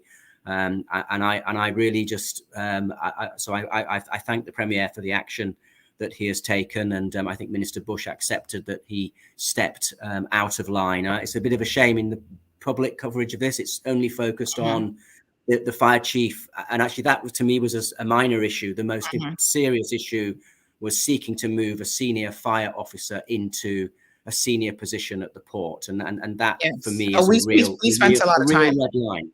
Red line. We spent a lot of time on that. Not to worry. we covered. I'm glad you did. So Amjad is saying, "Good morning, Mr. Governor. What happened with my case? Soon you leave Cayman and you didn't look into the papers yet. So I'm not sure what case this is. If this is immigration related." But Amjad is asking if you've had an opportunity to review. I have to be honest. I don't recall the specific case. If he wants to send the papers again, I will have a look. Often people write to me about all sorts of things, but it goes back to that, the powers and who has responsibility. So a lot of the time we send things to other ministries who are responsible for dealing with it and replying. So it's not my office really, but we tend to receive a lot of the initial sort of complaints and concerns. But I always promise to people that if we pass it to someone else, we will follow up and ensure that an answer is given. So if he wants to send the papers to my office again, I'll happily look into that. All right. Rachel has a question for you. She says, what book are you reading at the moment in your free time? Right. I wish I could read more books, but I'm actually reading a book about China at the moment, because I was in China for the last 3.5 years. I remain very sort of fascinated by China issues, but it's really about it's a former Australian Prime Minister, Mr. Rudd, who's just written a very good book, and it's really basically saying, are we going to have a war between the US and China in the next 5, 10, 15, 20, 25 years? And because they seem to be setting themselves up for real strategic competition and rivalry, and thankfully he argues there is a way to avoid all that, but it's a fascinating read. So that's the one I've got open just at the moment. What's the name of it? It's by Rudd, R-U-D-D, and I'm trying to remember what the title is. It's basically about superpower rivalry. Is there going to be a war between China and the US? But if you do a Google search on RUDD, former Australian Prime Minister. Yes. Is it the Affordable War, perhaps? Affordable War? Yes. It's got like a red and blue cover, red on one side and blue on the other. Yeah. He's the just dangers of a catastrophic conflict between the US and China. Okay. All right. That's it. That's Check the one out that is final on my bedside table. So Charlene says, on target, final question or comment of the day. Mary says, something has to be done about the West Bay Police Station. A call was made for assistance to approach someone that is known to be abusive and violent to resolve a matter. The caller was told that unless something happened, they can't come, meaning the police. So the caller asked, where is the protect and serve? They're just useless. Central Station has to be called to try and get help. Then they pass this on to the West Bay Station and they follow up, and the West Bay Police Station needs a serious overhaul and they need to learn the law. Oh, wow. Yeah. Okay. Well, I'm concerned. I would have thought that something like that would be followed up, and we have the community support officers who are supposed to be out and about engaging with people to see what concerns they have. So I can mention it, but if I don't know if you want to send that directly to the police commissioner and tell him that you and I discussed it on the show this morning, Yes, I wouldn't have a problem with that. Okay, wonderful. Well, Governor, thank you so much. You are no longer a stranger to the Cold Hard Truth. This is your first visit on the program. And of course, we hope to see you again soon. We appreciate you coming onto the program and answering, and responding to all the questions and queries from our viewers this morning. All right. Thank you. It's been a pleasure. Thank you very much. And best of luck on Bobo Radio. Thank you. Appreciate it. Okay. All right. Bye-bye. Bye. All right, folks, that's Governor Roper joining us this morning, and we're going to take just a quick second of a break, and then we're going to come back at what we were trying to do at the beginning of the show, but we had a little bit of technical difficulties. We're going to delve into the alleged homeless people on the beach, so do not touch that dial, folks. You want to make sure that you get the full sus on this situation because it is very, very interesting. Reheat the tea, child. Get a second glass of it. The Cold Hard Truth is Cayman's #1 talk show since it debuted in March 2020. According to independent research, we are the most listened to talk show in 2021, and most people prefer us to any other options on island. We tackle tough issues some days, and other times have fun and lighthearted discussions. But most importantly, the Cold Hard Truth is here for you. Thank you for your support as we continue to be the voice of the people in 2022 and beyond.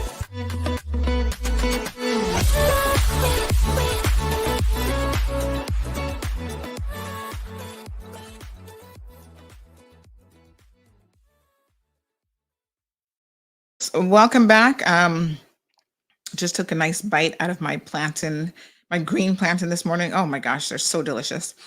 All right, so listen, let us rewind just a little bit and kind of start over where we were this morning. I'm aware that we had a little bit of technical issue, and I didn't want our radio audience to miss out on this because y'all need to hear how this story really goes. Let's back it up. This was something that was brought to my attention. Now, I'm aware that the public became aware of it yesterday. We posted the photos. I did go to the beach and we posted the photos yesterday. But in fact, I knew about these people being on the beach from Sunday. So I'm just going to go back to the original message. And I want you guys to listen very, very carefully to what I received Sunday evening around 5:53 p.m. So this message came in with a photo of the campsite. And I'm going to show you guys a number of photos here in just a minute. Some that we posted. And this comment said, "Hey, I've been sent an anonymous message with a request to pass it on to CMR." And the message read, "I know Easter camping is a beloved Caymanian tradition, but thought it was only for the Easter period. Easter was April the 17th. These campers are still at Governor's and have been for a month. It's like their house with a kiddie pool, dishes, laundry line, and they take up the entire shaded area and it looks horrible. And they have been there for a month. You can't sit at the tables because it feels like you're in their home. And tourists come every day. And it looks like we allow people to live on the beach. It's horrible for tourism. They have a big tent, a smaller green one, a princess tent, a shower tent, a big cooler, a table with a pot of flowers, a laundry line, kiddie pool with stagnant, nasty water, kids' toys all over, their dishes on the public picnic tables next to garbage filled with water, presumably to wash the dishes. And she rakes the sand in this area like it's her house. Tourists and locals want to enjoy the public beach. They don't own that area, but it feels like they do, ? I don't know if they're homeless. There's a mother, 3 kids. They're running around for weeks unsupervised. There's an older man who's there sometimes. I haven't seen him lately. And I don't know their situation, but it seems like a good one. But it didn't seem like a good one, sorry. The kids are fending for themselves. I wanted to bring it to CMR's attention. And so they sent some photos and I looked at it and I went, wow. That was my first response. I was like, wow. Right? And so I thought to myself, yeah, I've got to get down there and have a look and see what's really going on. Because something can look a particular way on the face of it, folks, but that's not actually what the situation is. Anyway, as it turns out, before I had an opportunity to go and look, yesterday I got a phone call yesterday afternoon and said, "Hey, Sandy, police are at the beach and there are these people there who are homeless. You know, they said that they're homeless and OMG, they need help. What's going on? You know, CMR needs to get down here right now and get on it." And I said, pump the brakes for a second. You know, when you get little, that the skin or the hair on the nape of your neck goes up and you just get a feeling that something just ain't right here. So even as the person was telling me what they were telling the police, I thought, oh, they have to go pick up the kids from school. They lived in West Bay, in Bodden Town, but they got evicted from their house. I said, well, why did they get evicted? Don't know. They didn't say why. There was a lot of elements of the story that, simply put, were not quite sitting with me. So I said, let me post it, because God knows this country is small, and you post something and the answers will come. So I posted it, and if you notice the comment that I said with the post, I didn't want to make any conclusions. I actually just said, I don't know how to feel or how to think about this situation. Not sure how to feel about this, really. And here's what we now know. There is an allegation afoot. Miss Juanita's joining us from Jonesboro, Georgia. Good morning.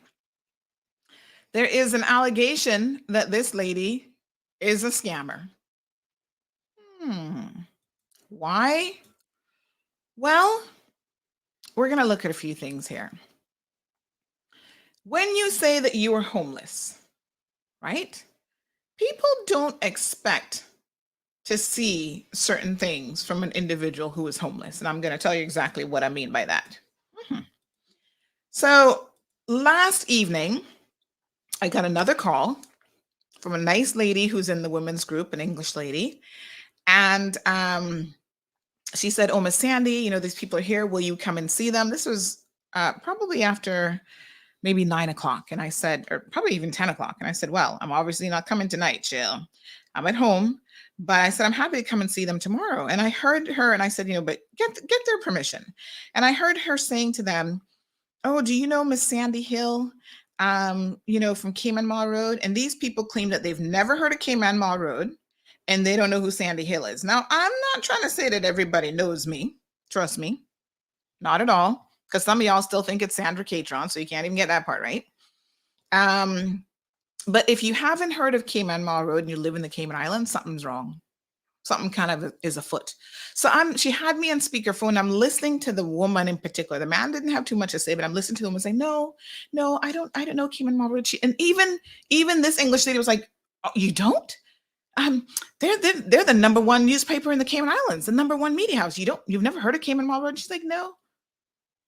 I'm like, a local person, a Jamaican in the Cayman Islands who have never heard of Cayman Mall Road? You know, when somebody is dishonest about the small stuff, it kind of makes you go, wait a minute.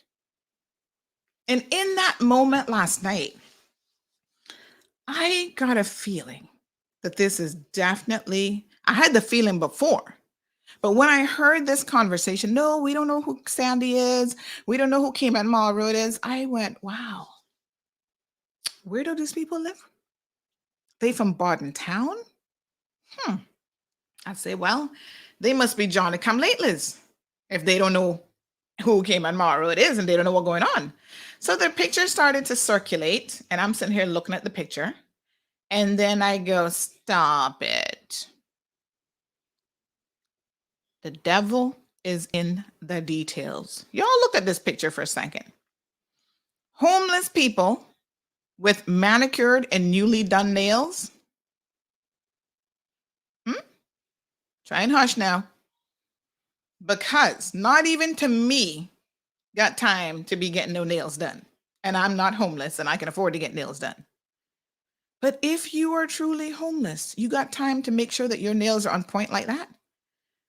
I looked at the campsite, and I said this to someone yesterday when they first talked about this campsite. I said, but you know, I've seen pictures and this is strange.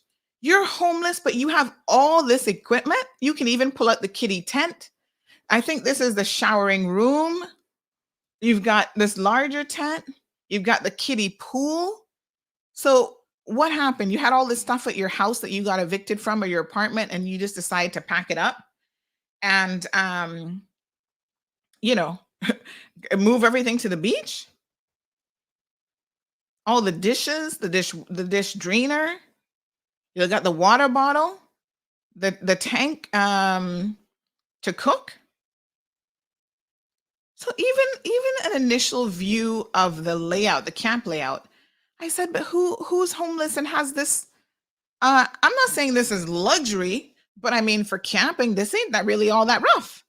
And the person's like, I don't know. Maybe they took their last little dollar and went and bought all this camping gear. I said, stop it. I wasn't born this size, y'all. What the hell you talking about? So as it would go, and I suspect this is why they didn't really want, because then they said to the nice little English lady, oh, have her call us first because we're supposed to go see MP Seymour tomorrow. So we might not be here. So when I went by yesterday, they actually were not there. The campsite was, apparently they had to go and drive in a car that they own all the way from Governor's Beach to go all the way to Bordentown Primary and pick up a child. Now you homeless, and between Bordentown and West Bay Road is a lot of beachfront property that you could have been, what's the word I'm looking for? Crotching on. Is it crotching? No. What's the word I'm looking for? You guys know what I mean. The right word isn't coming to my brain right now.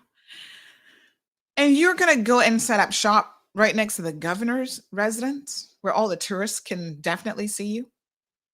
Y'all follow why I'm questioning what's going on around here? This don't sound right. We grew up with a lot of common sense, and our parents taught us to pick sense from nonsense. And I see a whole lot of nonsense in this situation. Okay, squatting. Thank you. So you're going to choose the most luxurious property to squat on? No. And not only that, but you really need help and you don't want Cayman Mall Road to get on the story? Because y'all know the second we posted up, people paying attention. See what the governor said? He became aware of it last night from Cayman Mall Road. He didn't even know, and they live right next door to him. They had moved into the neighborhood. Beachfront property worth millions is their campsite. So let me tell you what we have since discovered. I'm going to read you some of the messages that have come in about this couple. First of all, they're not got nobody fooled. And I think one of the problems that people know in this community is once you get exposed by CMR, so in other words, CMR is aware of a situation, people start messaging us. And people are saying things like, here's one message that we got. Hold on now. Here, this message said, let me see what this person said. They said yesterday, Sandra, this family had a big house, an apartment, and they sold it and went to Jamaica to live, and their money finished now.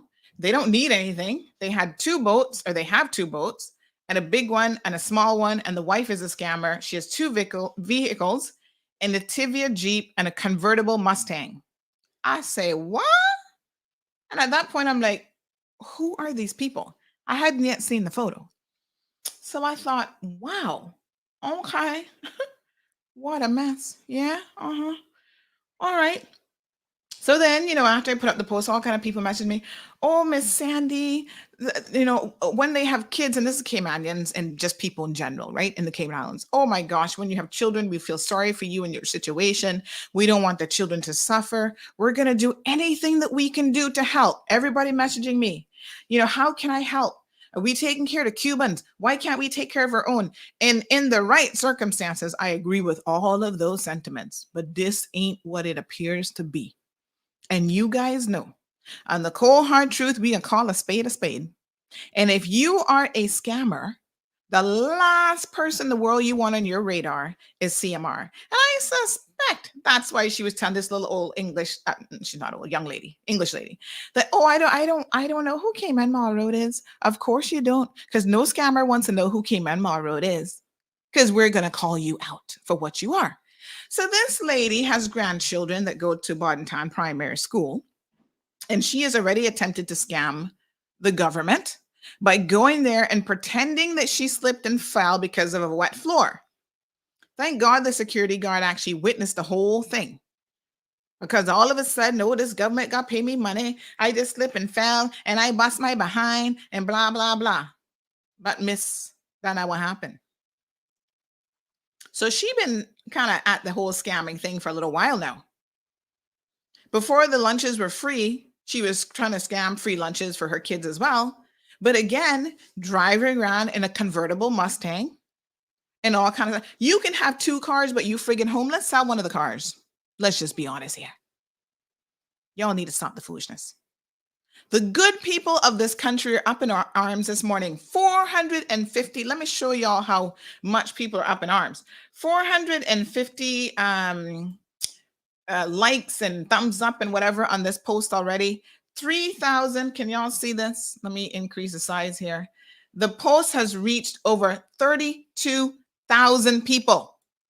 That's like half the population in the Cayman Islands, folks. Reached over 32,838 people, 1,324 likes, comments, and shares, and another 15,000 post clicks. That's people going through all the photos. So this post has definitely gone viral of their little setup here on the beach. And it's sad because I can only now conclude that this is not what it appears to be. Someone is trying to scam us. And that not gonna happen today. Not under the watch of CMR. I don't know who was here on the job beforehand. But you will not take advantage of the good people of this country and get a single thing from them. Now, what other evidence do we have? Hold on. Because y'all be like, no, Sandy, don't know what really going on. Here's the house that this couple owned. Y'all don't think I know what's going on. Wait for it. We got enough scammers around here, Trinicha.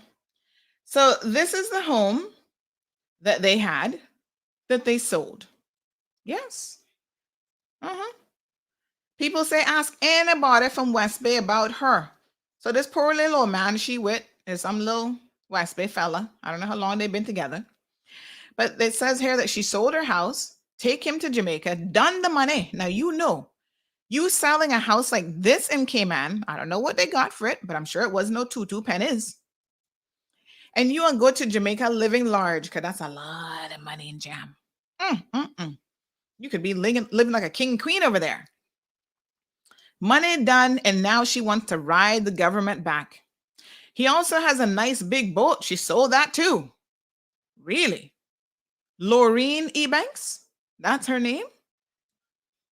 And in fact, people are saying that she don't even treat him all that good. Poor little thing. He, at the school incident, was saying, no, honey, not them old slippers. I keep telling you to stop wearing them. So poor him. He the honest one here. Miss Laureen, on the other hand, only God knows what she really up to.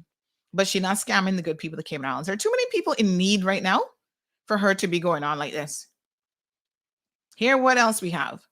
When he goes fishing, she sells all the fish and take the money. Wow. Well, my dear, the gig is up this morning. This is not going to work. And I feel sorry for you, but you're not fooling nobody. Now, yes. Someone says that I'm conscious I could misrepresent the couple story if I were to write in detail some of what I've heard. The fact is they are in need of somewhere to stay. Well, I don't know how they got evicted. I can't speak to that. But what I can speak to is the fact that Miss Jean Solomon has stepped into the mix and she has set the story straight. And she has said, fellow posters, as I alluded to in my comments previously, we must never be quick to jump to conclusions without knowing facts. Here we have an individual who's demanding CI $3,000 for an apartment and a deposit for $1,500 to house her 3 grandkids, her daughter and daughter's boyfriend, and her husband. She's from Jamaica, and when she was advised that that kind of funding was not available, to find a cheaper place because her daughter is working and should be responsible for her own kids. This lady decided to take matters into her own hands and is now on the beach to get attention. Daughter is still residing in the apartment, as stated by the informant. How can we justify this type of behavior? NAU, I'm informed, offered help, but not for the kind of money for rent. Sometimes we are too quick to blame, and some people prey on the kindness of our people. Sad but facts. Wow. Say what? So NAU has offered to help, but she's demanding $3,000 for an apartment? You must be out of your damn mind. What? Daughter working but not taking care of her own children? No. Something is wrong here. Miss Lurleen, or whatever the name is, come on now. We're not falling for this foolishness. We have exposed one too many scammers on this platform. NAU will not be taken advantage of. Damien, Rachel says not just in CMR, but also in the women group in Cayman has so many kind ladies right now offering help, money, laundry, food. Do not help people who are trying to scam you. There are children, there are parents, there are elderly seniors in this community who really do need help. Is this one of them? You can go and afford to get nails done, hair done, new weave. Not even to me can afford weave. Not that I'd wear it, but I'm just saying. That fake stuff, not cheap, you know. But yet you have people who are able to get it. Blair says, you're kidding me. These poor kids witnessing too much. WTF. Oh, but the children are there having a grand old time. So even last night, I'm like, so ask her about the kids. The kids are living there. Oh, no, the story starts to change up now, you know, from what she told the police earlier in the day. No. The kids are just visiting.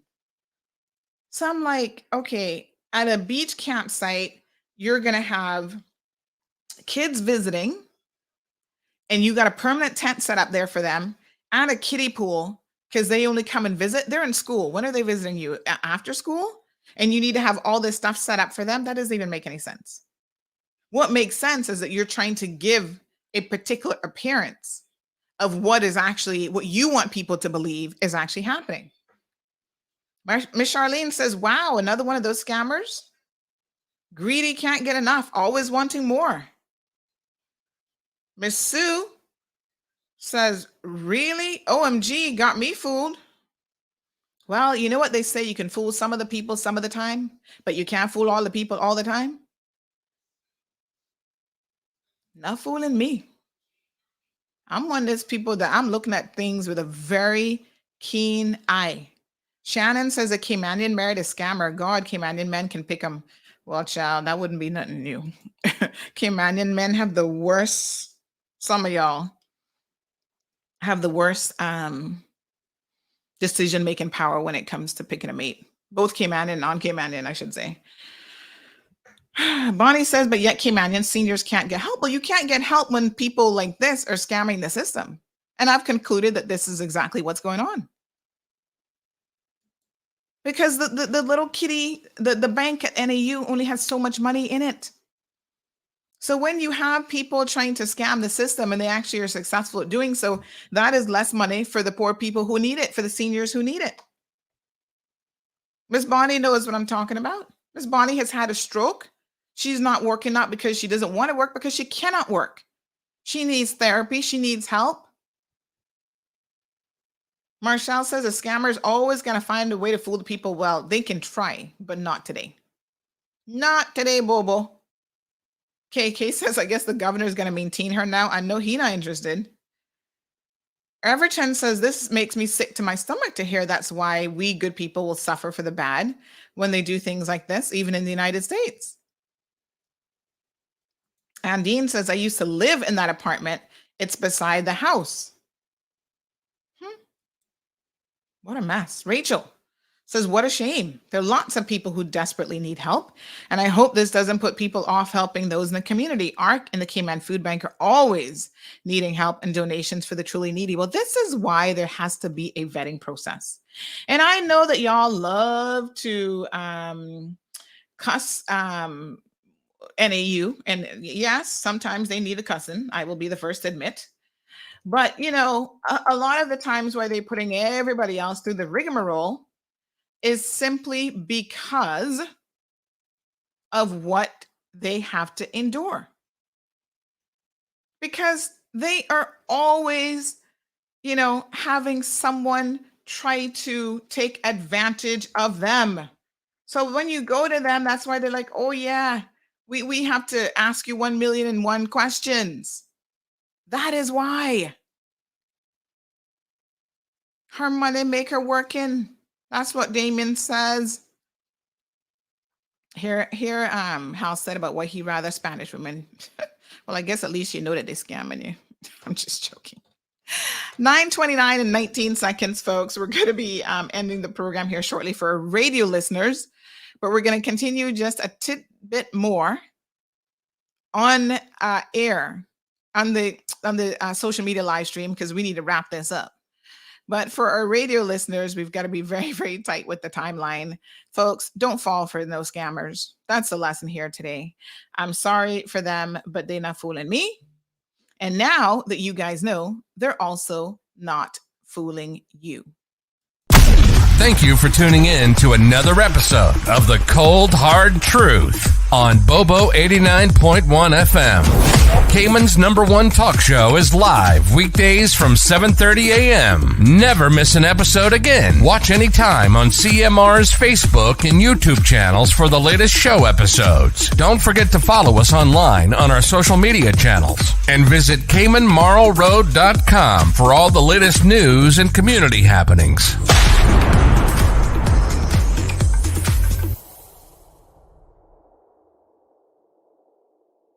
All right, folks. Everton says, that's why I stopped giving panhandlers anything when I see them in the street begging, because at the end of the day, they get in a car and they hide somewhere and then they go home and we watch it all the time. Yes, I've seen that living in big time homes when the rest of us struggling to pay bills. KK laughing at Halstead. She said, yeah, that's funny. Sue says, hopefully not all. There are some truthful situations. Listen, I'm not saying that there are not people out there who are really what it appears to be. Yes, those exist. But this, I can conclude with absolute confidence, is not one of those situations. The Ugly Truth says, again, another fine example of a Caymanian marrying for love. Chill.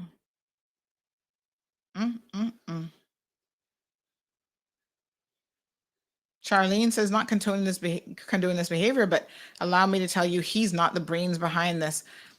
Poor him. He looked like he can't. Yeah, he definitely not the brains behind it. You can see that just by looking at him. She the one who thinks she's smart. Is she not smarter than the people? And the people will expose the situation. Trying to get a free ride. Yes, Everton. Moya says she feels sorry for him. Big shout out to Miss Jean Solomon, adding an element of truth to what exactly the situation is. Ms. Moya says we have Caymanians who don't even make $3,000 a month, and they've been working for donkey years, but yet somebody like this wants government to just give them $3,000 a month. Julie says money not done. Lie. She have everything back home. She used to work hospital, and she have him for a scapegoat. Tell it, child. Tell us the truth. Donna says, I know them by Sandra and Loween Ebanks. Well, you know, no telling how many names she got. At Caribbean Sunshine says Lynn Ebanks. Child, I don't know. Million names, also known as. But this isn't right. And I mean, the women's group in Cayman, really post a lot. They try to help people. And I've been there before where you don't know a situation, you see someone, you try to help someone. I mean, I've had this happen. And then people message me and say, Sandy, don't you know who this really is? This person been scamming a long time. Don't fall for this. And I'm like, really? But they said this. And I said, yeah, there's a reason why they can't keep a job. There's a reason why they claim they're getting evicted. Wow. Mm-mm-mm. Taikia says she took the man. Now she wants to take from her government. Well, she can keep the man, but they better get up and work. She looks able-bodied. So why isn't she working?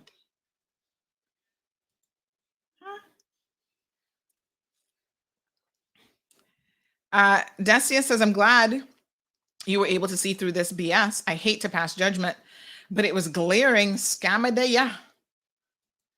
We need to get a little sign that says, scammer, turn on your yard. Go back home. No, son. Roderick, you got that right. Not today, Bobo.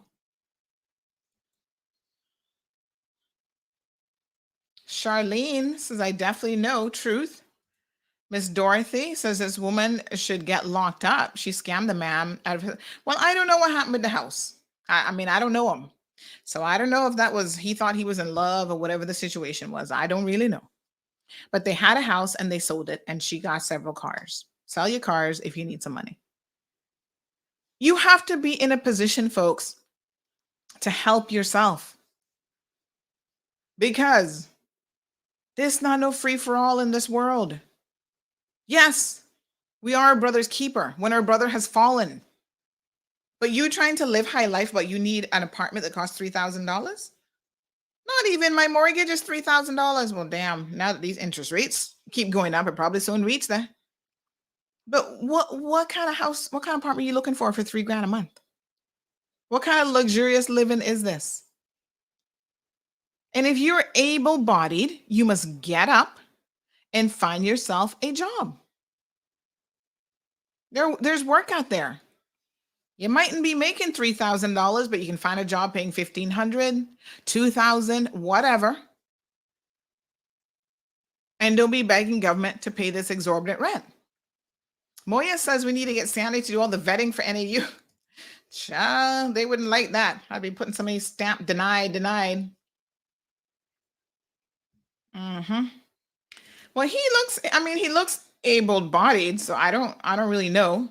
And trust me, if you can live on the beach, because I don't know about y'all, but when you go camping for a couple of days, getting down on that hard sand and them sand flies biting you up and all that kind of stuff, if you can do that for a month and you look like you're in your 50s or 60s, he'll be all right, and so will she. They look like they made of some tough skin. So the police went out there yesterday to try and get them to move, but of course they come at this sad story. And that is why then people started to call me, oh, you need to come out here right now. The police trying to evict them. Well, you know what? The police should evict them. I'm waiting for the police to go back after they listened to the show this morning and tell them to get off the public beach because you're not supposed to be living on the public beach. He don't have no family. He looked like a hardcore West Bay. Who is he? Who he family to? So he has no family. She's got kids. What is the real story here in terms of the help that they could be getting from within their own family? The two of them looking nice and fresh. He probably don't even know what's going on. She has not even told him that we pretending to be homeless. He's not part of the scam. He just sitting there looking pretty, looking handsome. He don't even have a clue. He's like, oh, I thought we were honeymooning on the beach, mama. Charlene says another marriage of convenience. What a mess. She got on ring and bracelet and all kind of thing. Yes. You sell those things if you're really in need. Anthony says, what a hot mess. This is some sour tea. Oh, Lord have mercy. And I don't see no suitcases with no clothes. So where are all the clothes being kept? You're not telling me that that's the only little outfit she got now. So poor John Seymour, he's agreed to meet with them because now they're trying to make the government look bad. And they're going to see him today, apparently. He has an appointment with them. And so, he might be fooling for the scam. John, call me. You want to hear the cold hard truth? You just pick up the phone and call me. Don't fall for these people. Don't give them no cash and no money. Send them right back to NAU. And NAU was right to deny the application for the $3,000. You need a house? Go find one for $1,500. Now, I know things are rough with the housing market. But when you're living on the government's dime, you can't be living the high life.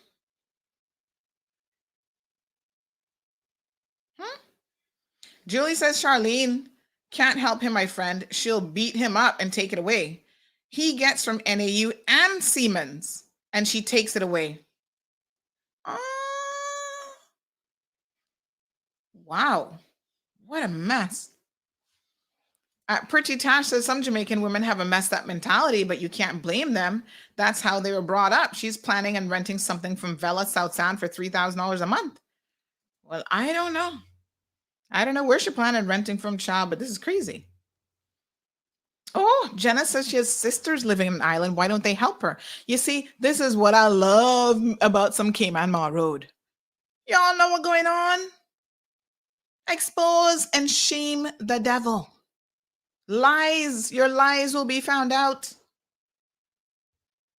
And Dean says Mr. Loween, is that how he pronounces it? Is a very nice man, and his wife is very manipulative, and she doesn't really care about him, how she talks to him, especially in public. Oh, so she using him to get access to NAU and all this kind of stuff and enjoy a decent life and still have the audacity to talk rude to the man? You better try and find him a new wife. Come on, Grandpa, you don't need her. Sherry Ann says, Sandra, you're the best. You need a Grammy Award. No, Grammy's for singing. I can't sing. Maybe an Oscar, but I can't sing. Carmen says maybe the family don't want them. Convenient marriage. Well, I don't know. But all I know is this has scammer alert blaring all over it. We need one of those scammer alert. Run in the opposite direction. No, sir. This person says the campsite looks like a mansion. The scammer day, yeah, case closed. They forgot to say that used to work in the legal field. She looked like she using that poor man. Sandy, you got to go do cadets that you know about them sandflies. Somebody else says, Sandy, this woman is bad news. Her husband is Laureen Ebanks. Right now, I can't recall her name. And yes, Sandy, you're connecting the dots well. I understand for a very long time ago that she was a cleaner at the HSA and she only wanted to clean the pharmacy. I turned her into immigration some 20 years ago for what I saw in her possession. I figured she's running an immigration scam, but of course, the poor officer didn't even know how to investigate. Sandy, if only they could be properly investigated. From the little I know about her over the years, it's mind-boggling that she is alleged to have. It is mind-boggling what she's alleged to have done and is doing, starting at the HSA. Somebody else says she's an opportunist. There's an 18-year difference in age. No, sir.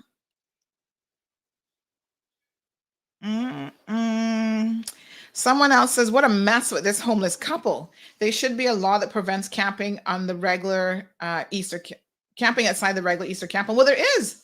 They can't squat on crown land like that.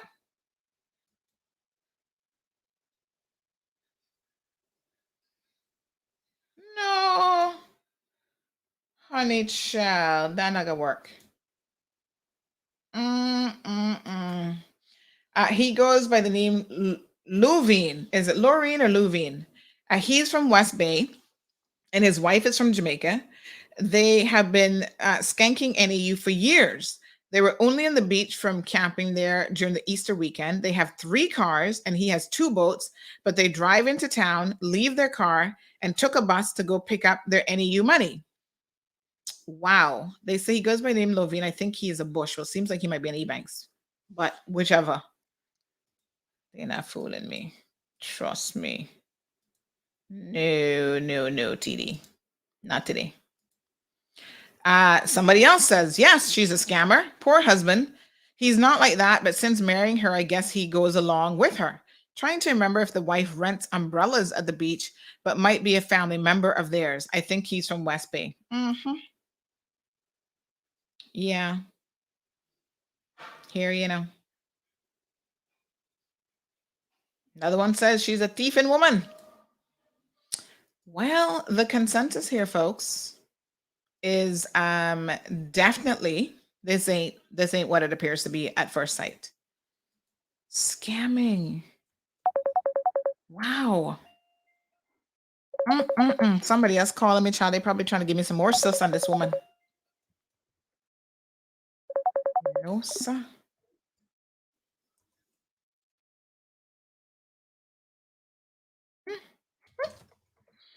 All right, that's the conclusion, folks. I need my little where's my little legal hammer thing, my gauntlet, so I can smack that down and say you have been found to be a scammer today. Let me see if I can find it. Oh Lord, I need to keep it handy.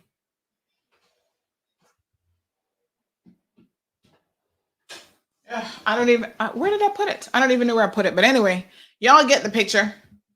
Scammers all around the place. Kaboom. That was a scammer bomb that we just dropped on you, Miss Ebanks. You're not fooling us. Now we know why you don't even want CMR to know who you are. Oh, Anthony, you're thinking just what I was thinking. Anthony said, let's hear those sound effects. Yes. Scammer bomb. What a hot mess. Any of you, give us a call if you want us to help you investigate some other cases, because we will gladly do so. Now, to the good people out there who are genuinely in need, right? And there are people who are in need, and they will reach out privately. They don't need to make a spectacle. They don't need to go on the beach next to the governor's mansion and pretend to be something that they are not. This community will help you. There are a lot of good people in this community who are more than willing to assist. There's the R3 Foundation. There is ARCs, what's it called? Random Acts of Kindness. There are individuals. There are other NPOs. You can get the help that you need, but there is no need to scam people. Cameron says, betcha she know who CMR is now. I'm sure she does. Folks, thank you for tuning in to another episode of The Cold Hard Truth. We just bring you the truth. And you might not always like it, and you don't have to always like it, but it is what it is. If you are taking advantage of people, whether you're an employer that don't want to pay your staff, don't want to pay pension, stealing money from your staff, if you are abusing your workers, if you're trying to abuse and take advantage of NAU or little old people, once we are aware of your behavior, we will expose you here. And I'm sorry for you if you fall into that category. There are too many good people in the world, folks, who are really, we get up every single day, even when we got a little pain in the shoulder, crooked neck, tennis elbow for months, we still get up and go to work. Right? We do right by our customers. We're not trying to scam money from people. By the way, we got an next scammer alert coming up. Lady taking money from people for work permits and scamming them too. We're going to expose all of you. I have your photo. I got the full story about the work permits. Y'all need to get it together. The government, meaning the civil servants, their hands are tied. They don't have the legislative powers to do it. Blah, blah, blah. 1,000,001 excuses. Well, CMR hands not tied. Once we got the truth bomb, we gonna come for you. All right, Magdalene says, yes, too many people work hard and can't wear weave and nails done. Hello. That's what I'm talking about. Celine says, fantastic show, Sandy. Thank you. Be safe. That's it. Put them on blast. And that's exactly what's going to happen. Y'all have a fabulous day. Try to work hard. Don't scam people. Why? You don't have to. Hard work never killed nobody yet. Get out there and work. Tomorrow's Friday. Now, tomorrow's conversation is going to be a bit serious because I'm sick and tired of y'all in this community supporting these child molesters, rapists, and the like. We're going to talk about that. 13-year-old children, y'all talking about, well, they're dressing too mature. Really? We can talk about it. Tomorrow's Friday, folks.